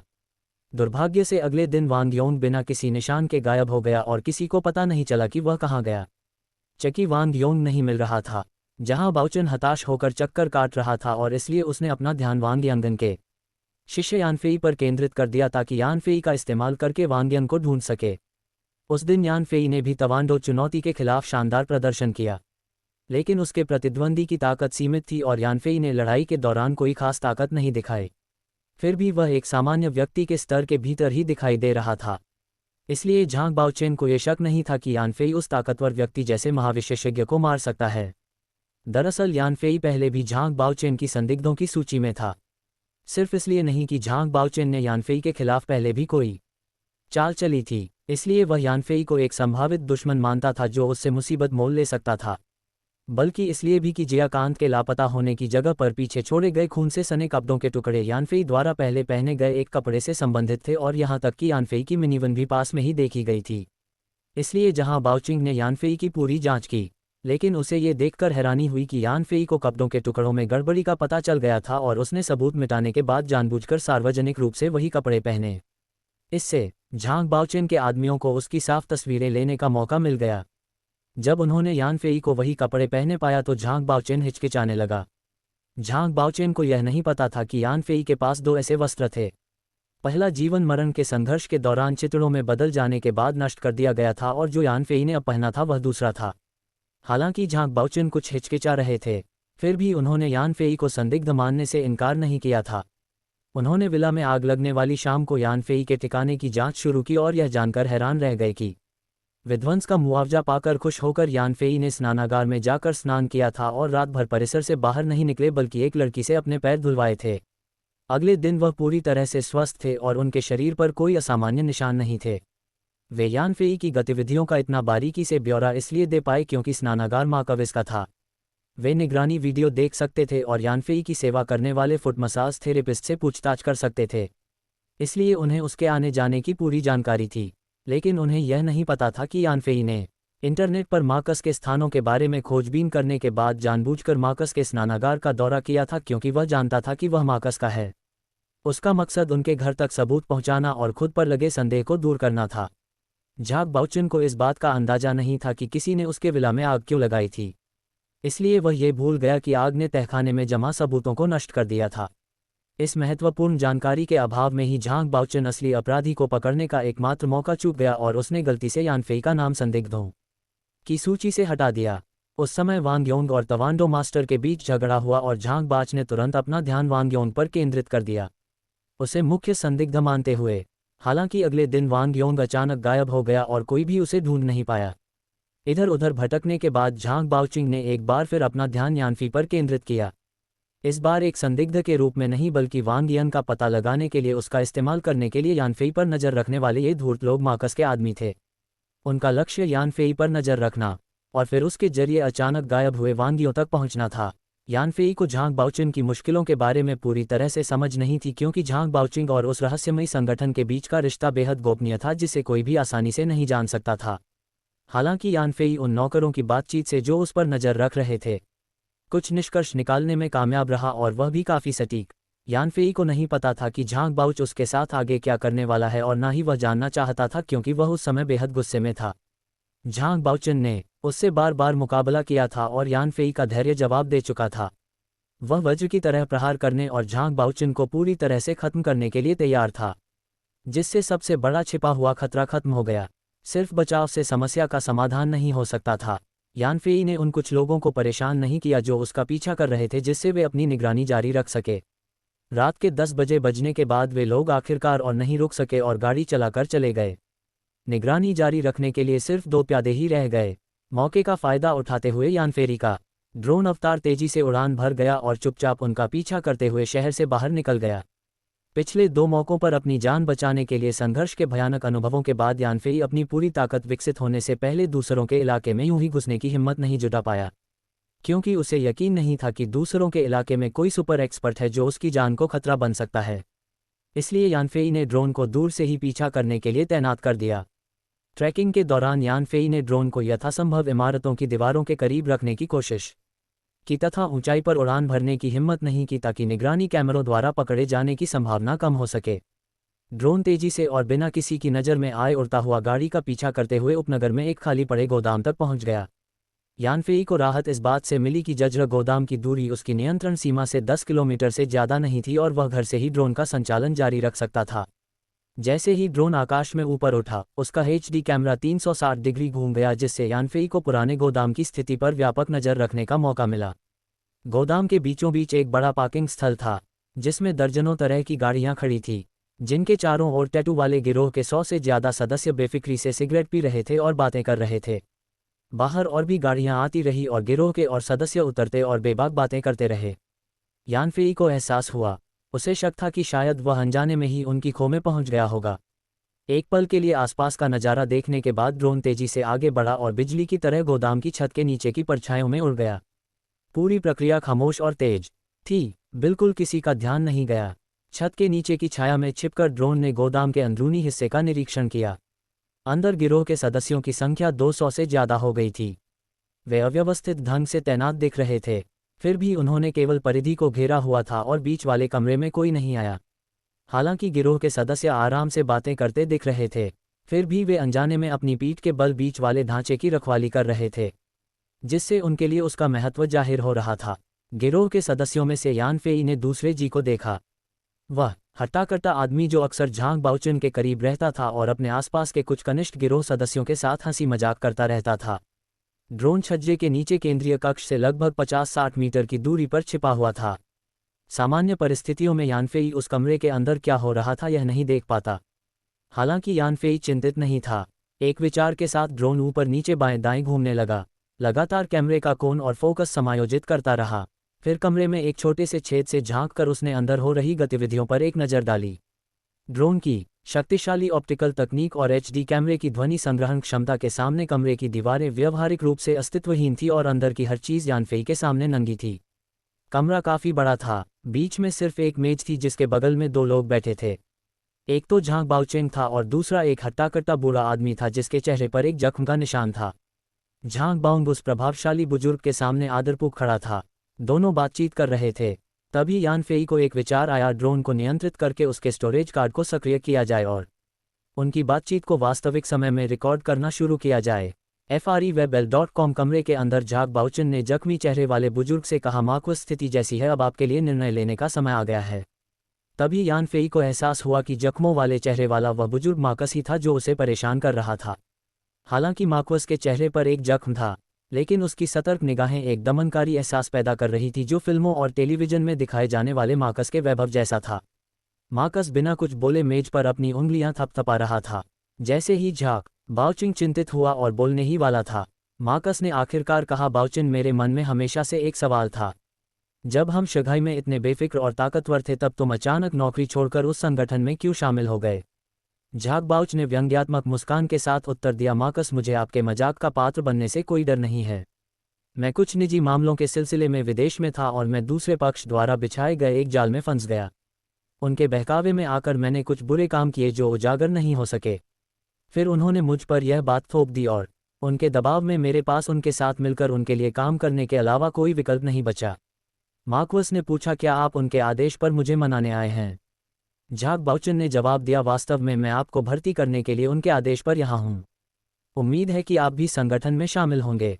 मार्कस ने टिप्पणी की, मेरे जैसे बूढ़े आदमी के पास जीने के लिए ज़्यादा समय नहीं बचा है। मैं उनके लिए ज़्यादा मूल्यवान नहीं हो सकता। ये थोड़ा अजीब है कि वे फिर भी मुझे भर्ती करने की कोशिश कर रहे हैं। झांग बाओचुन ने समझाया, मार्कस, उनके पास घरेलू मोर्चे पर कुछ योजनाएं हैं जिन्हें उन्हें जल्द ही आगे बढ़ाना है, लेकिन उन्होंने पाया है कि चीन में उनकी जनशक्ति अपर्याप्त है। उन्हें अपनी संख्या बढ़ाने की ज़रूरत है कि नए एजेंटों को प्रशिक्षित करने के लिए समय कम है और ज़रूरत है। इसलिए वे केवल घरेलू स्तर पर ही भर्ती कर सकते हैं। वे इतने सालों से मेरे जरिए आप पर नज़र रख रहे हैं। वे आपकी ताकत से अच्छी तरह वाकिफ़ हैं, इसलिए उन्होंने आपको भर्ती करने का फैसला किया है। मार्कस ने काफ़ी देर तक इस मामले पर विचार किया और फिर पूछा, अगर मैं उनके साथ शामिल हो जाऊं तो उनकी क्या मांगें होंगी? झांग बाओचुन ने कहा, उनके साथ जुड़ने का मतलब यह नहीं है कि आप उनके लिए बिना किसी मेहनत के काम करते रहे। इसके कई फायदे हैं। सबसे पहले वे आपकी सुरक्षा की गारंटी दे सकते हैं। अगर आप सचमुच चीन में नहीं रह सकते तो वे आपको अमेरिका भागने में मदद करेंगे, आपके लिए जगह ढूंढेंगे और यह सुनिश्चित करेंगे कि आप अपने जीवन का दूसरा भाग आराम से बिताएं। जहां तक आपके बेटे लिया की बात है, वे उसके लिए अमेरिकी ग्रीन कार्ड भी हासिल कर सकते हैं और अमेरिका में उसके बसने की व्यवस्था भी कर सकते हैं। मेज पर कुछ और बार थपथपाने के बाद मार्कस ने पूछा, और क्या? झांग बाओचुन ने आगे कहा, दूसरी बात, एक बार जब आप उनके साथ जुड़ जाएंगे तो आपको पर्याप्त मात्रा में संचालन निधि प्राप्त होगी जिससे गिरोह की वर्तमान वित्तीय कठिनाइयां पूरी तरह से दूर हो जाएंगी। अंत में यदि आप इच्छुक हो तो वे आपकी सहायता के लिए एक विशेषज्ञ भी भेज सकते हैं जो शंघाई के अंडरवर्ल्ड को एकजुट करने और इस भूमिगत दुनिया का असली अधिपति बनने में आपकी मदद करेगा। मार्कस हंसते हुए बोला, लाभ तो अच्छे लगते हैं लेकिन ये लाभ इतनी आसानी से नहीं मिल सकते। उन्हें मुझसे क्या करवाना है? झांग बाओचुन ने कहा, अगर आप संगठन में शामिल होते हैं तो आप स्वाभाविक रूप से इसके सदस्य बन जाते हैं और सबसे जरूरी बात है संगठन की व्यवस्थाओं का पालन करना। संगठन के तात्कालिक कार्यों के लिए बड़ी संख्या में गिरोह के सदस्यों को जुटाने के अलावा वे ज़्यादातर समय आपसे बहुत ज़्यादा खतरनाक काम नहीं करवाएंगे, लेकिन इस काम में भी कोई खतरा नहीं है। सही सामग्री f.n.co पर देखें। मार्कस ने पूछा, बाद में मुझे कौन से विशिष्ट कार्य करने होंगे? झाग बाओचिंग ने समझाया, आमतौर पर मैं ऐसे मामलों पर पहले से चर्चा नहीं कर पाता, लेकिन मैं एक अपवाद बनाकर आपको एक संकेत दे सकता हूं। एक बार जब आप संगठन में शामिल हो जाएंगे तो वे आपको कई नागरिक संगठन स्थापित करने के लिए कहेंगे, जैसे कि डॉग लवर्स एसोसिएशन। फिर आपको इस एसोसिएशन का इस्तेमाल तथाकथित कुत्ते प्रेमियों को इकट्ठा करने और कुत्तों के साथ दुर्व्यवहार या कुत्तों के उपभोग से संबंधित अत्यधिक प्रचारित सार्वजनिक गतिविधियों में सक्रिय रूप से भाग लेने के लिए करना होगा। मार्कोस के चेहरे पर एक उलझन भरी अभिव्यक्ति उभर आई जब उन्होंने कहा, मेरा काम इतना आसान नहीं हो सकता है ना बैकअप। झाग बाओचिंग ने कहा, ये डॉग लवर्स एसोसिएशन सिर्फ एक दिखावा है। संगठन चाहता है कि आप एसोसिएशन को एक मंच के रूप में इस्तेमाल करें और उन कुत्ते दासों के कुत्तों के प्रति प्रेम का फायदा उठाकर बड़ी संख्या में कुत्ते प्रेमियों को एकजुट करें। फिर कुत्तों से जुड़े ज्वलंत मुद्दों का इस्तेमाल करके लगातार उनकी भावनाओं को भड़काएं, घटनाओं को भड़काएं और इस तरह सरकारी एजेंसियों के सामान्य कामकाज को बाधित करें। मार्क्वस ने जवाब दिया, ऐसा काम वाकई दिलचस्प है और क्या चाहिए। झाग बाओचिंग ने आगे कहा, आपको डॉग लवर्स एसोसिएशन पर नियंत्रण रखना होगा और फिर सावधानीपूर्वक योजना बनाकर कुत्तों के साथ दुर्व्यवहार की घटनाओं का इस्तेमाल स्कूलों या अन्य सार्वजनिक स्थानों पर कुछ ज़्यादा ही खूनी दृश्य बनाने के लिए करना होगा। उदाहरण के लिए हाईवे पर कुत्तों के परिवहन वाहनों को रोकना, कुत्तों के साथ दुर्व्यवहार करने वालों को डराना, धमकाना और पीटना, धीरे धीरे अराजकता फैलाना और राज्य की आर्थिक स्थिति को चुनौती देना। ऐसी कार्रवाइयों के जरिए इन कुत्ते गुलामों को एक मजबूत संगठित समूह में बदल दें। झाग बाओचिंग ने मार्कस के हावभाव पर नजर डाली और कुछ भी असामान्य ना देखकर आगे कहा, आपके डॉग लवर्स ऑर्गेनाइजेशन का अपना एक नारा होना चाहिए। अलग अलग जगहों पर शाखाएं होनी चाहिए, सांस्कृतिक प्रतीक होने चाहिए, आपके अपने गुप्त संकेत और मिलने जुलने के तरीके होने चाहिए, एक समान विश्वास और वर्जनाएं होनी चाहिए, और एकजुटता, पहचान, अपनेपन और सामूहिक सम्मान की एक मजबूत भावना होनी चाहिए। अपनी थोड़ी को सहलाते हुए मार्क्वस ने कहा, ऐसी स्थिति में क्या ये कुत्ता प्रेमी संगठन अनिवार्य रूप से एक राजनीतिक संगठन का भ्रूण नहीं बन जाएगा। झाग बाओचिंग ने कहा, आप ऐसा कह सकते हैं। इस जमीनी संगठन की स्थापना के बाद जब संगठन को इसकी जरूरत होगी तो आप खुद ही कुत्तों के साथ दुर्व्यवहार की कुछ घटनाएं पैदा करेंगे, उन कुत्ते दासों की भावनाओं को भड़काएंगे, उन्हें उत्पात मचाने के लिए उकसाएंगे, जिसका लक्ष्य चीन में आंतरिक अराजकता फैलाना होगा। मार्कस ने अपने चेहरे पर लगे जख्म को छुआ और कहा, तुम्हारे पीछे का संगठन वाकई प्रभावशाली है, जिसने इतनी छोटी सी डॉग लवर्स एसोसिएशन के जरिए एक बड़ी कामयाबी हासिल की है। शुरुआती दौर में राज्य ऐसे संगठनों पर कोई ध्यान नहीं देगा, लेकिन एक बार जब वे अच्छी तरह संगठित हो जाएंगे और उनके पास एक एक्शन प्रोग्राम होगा तो उन पर लगाम लगाने में बहुत देर हो जाएगी। झाग बाओचिंग ने सूखी हंसी हंसते हुए कहा, मैं भी लगभग यही करता हूँ। मेरा मुख्य काम इंटरनेट पर कुछ जाने-माने विशेषज्ञों, सत्यापित अकाउंट्स और लाइव स्ट्रीमिंग प्लेटफॉर्म पर कुछ हाई ट्रैफिक एंकर्स को खरीदना है और क्षेत्रीय भेदभाव और स्वास्थ्य संबंधी अफवाहों जैसी जानकारियां फैलाकर सबकी सही समझ को प्रभावित करना है। जब संगठन को सचमुच उनकी जरूरत होती है तो वे अचानक सामने आकर कुछ ज्वलंत मुद्दों का इस्तेमाल करके सरकार पर हमला करते हैं, जिससे चीनी एकता और स्थिरता को कमजोर करने और जनता के बीच दरार पैदा करने का लक्ष्य हासिल होता है। उदाहरण के लिए हाल ही में अमेरिका और चीन के बीच हुए व्यापार युद्ध को ही लीजिए। जब अमेरिका से खतरे के खिलाफ सभी लोग आंतरिक रूप से एकजुट थे, तभी मैं उन सत्यापित अकाउंट्स और विशेषज्ञों को संगठित करूंगा और कहूंगा कि अमेरिका शक्तिशाली है। हम निश्चित रूप से उनसे व्यापार युद्ध हार जाएंगे। हमें तार्किक होना होगा और इस पर विचार करना होगा कि अमेरिका हमारे साथ व्यापार युद्ध क्यों शुरू कर रहा है, क्या हम व्यापार समझौतों का पालन करने में विफल रहे हैं, वगैरह। एकजुट आवाज में असंगत आवाजें एकजुटता के माहौल को बिगाड़ देंगी और अंततः एक निराशावादी दृष्टिकोण को जन्म देंगी। जनता के बीच चीन के भविष्य को लेकर जागरूकता फैलाई जाएगी, जिससे संगठन का रणनीतिक उद्देश्य पूरा होगा। मार्कस को एक बात का एहसास हुआ, मुझे यह अजीब लगा कि जब व्यापार युद्ध शुरू हुआ था तो चीन घरेलू स्तर पर बहुत एकजुट था, लेकिन फिर वह शोरगुल वाली आवाजें उठी जिससे सबके उत्साह पर गहरा असर पड़ा और एकजुट मोर्चे में दरार पड़ गई। तो ये सब आपकी ही करतूत थी। झाग बाओचिंग के चेहरे पर शर्म की एक अनोखी झलक उभरी जब उन्होंने कहा, चीन इतना विशाल है, अगर मैंने ये काम नहीं किए होते तो स्वाभाविक रूप से कोई और करता। चीनी लोग कभी एकजुट नहीं हो सकते, इसमें मेरी कोई गलती नहीं है, मैंने बस उन्हें पीछे से थोड़ा धक्का दिया था। वे नुकसान सहने के बाद ही सबक सीख सकते हैं और तब वे मेरे अच्छे इरादों को समझेंगे। मार्कस ने झाग बाओचिंग की गतिविधियों पर ध्यान न देते हुए पूछा, आपने अभी बताया कि वे घरेलू स्तर पर कई योजनाएं शुरू करने वाले हैं, इसलिए कर्मचारियों की कमी है और इसीलिए उन्होंने मेरे बारे में सोचा। क्या आपको पता है कि योजनाएं क्या है? झाग बाओचिंग ने सिर हिलाया, मुझे नहीं पता। इस तरह के कामों में निष्पादक को आखिरी क्षण तक सही योजना का पता नहीं चलता। मार्कस को हिचकिचाते देख झाग बाच ने कहा, मार्कस तुम्हें भी खबर मिली है?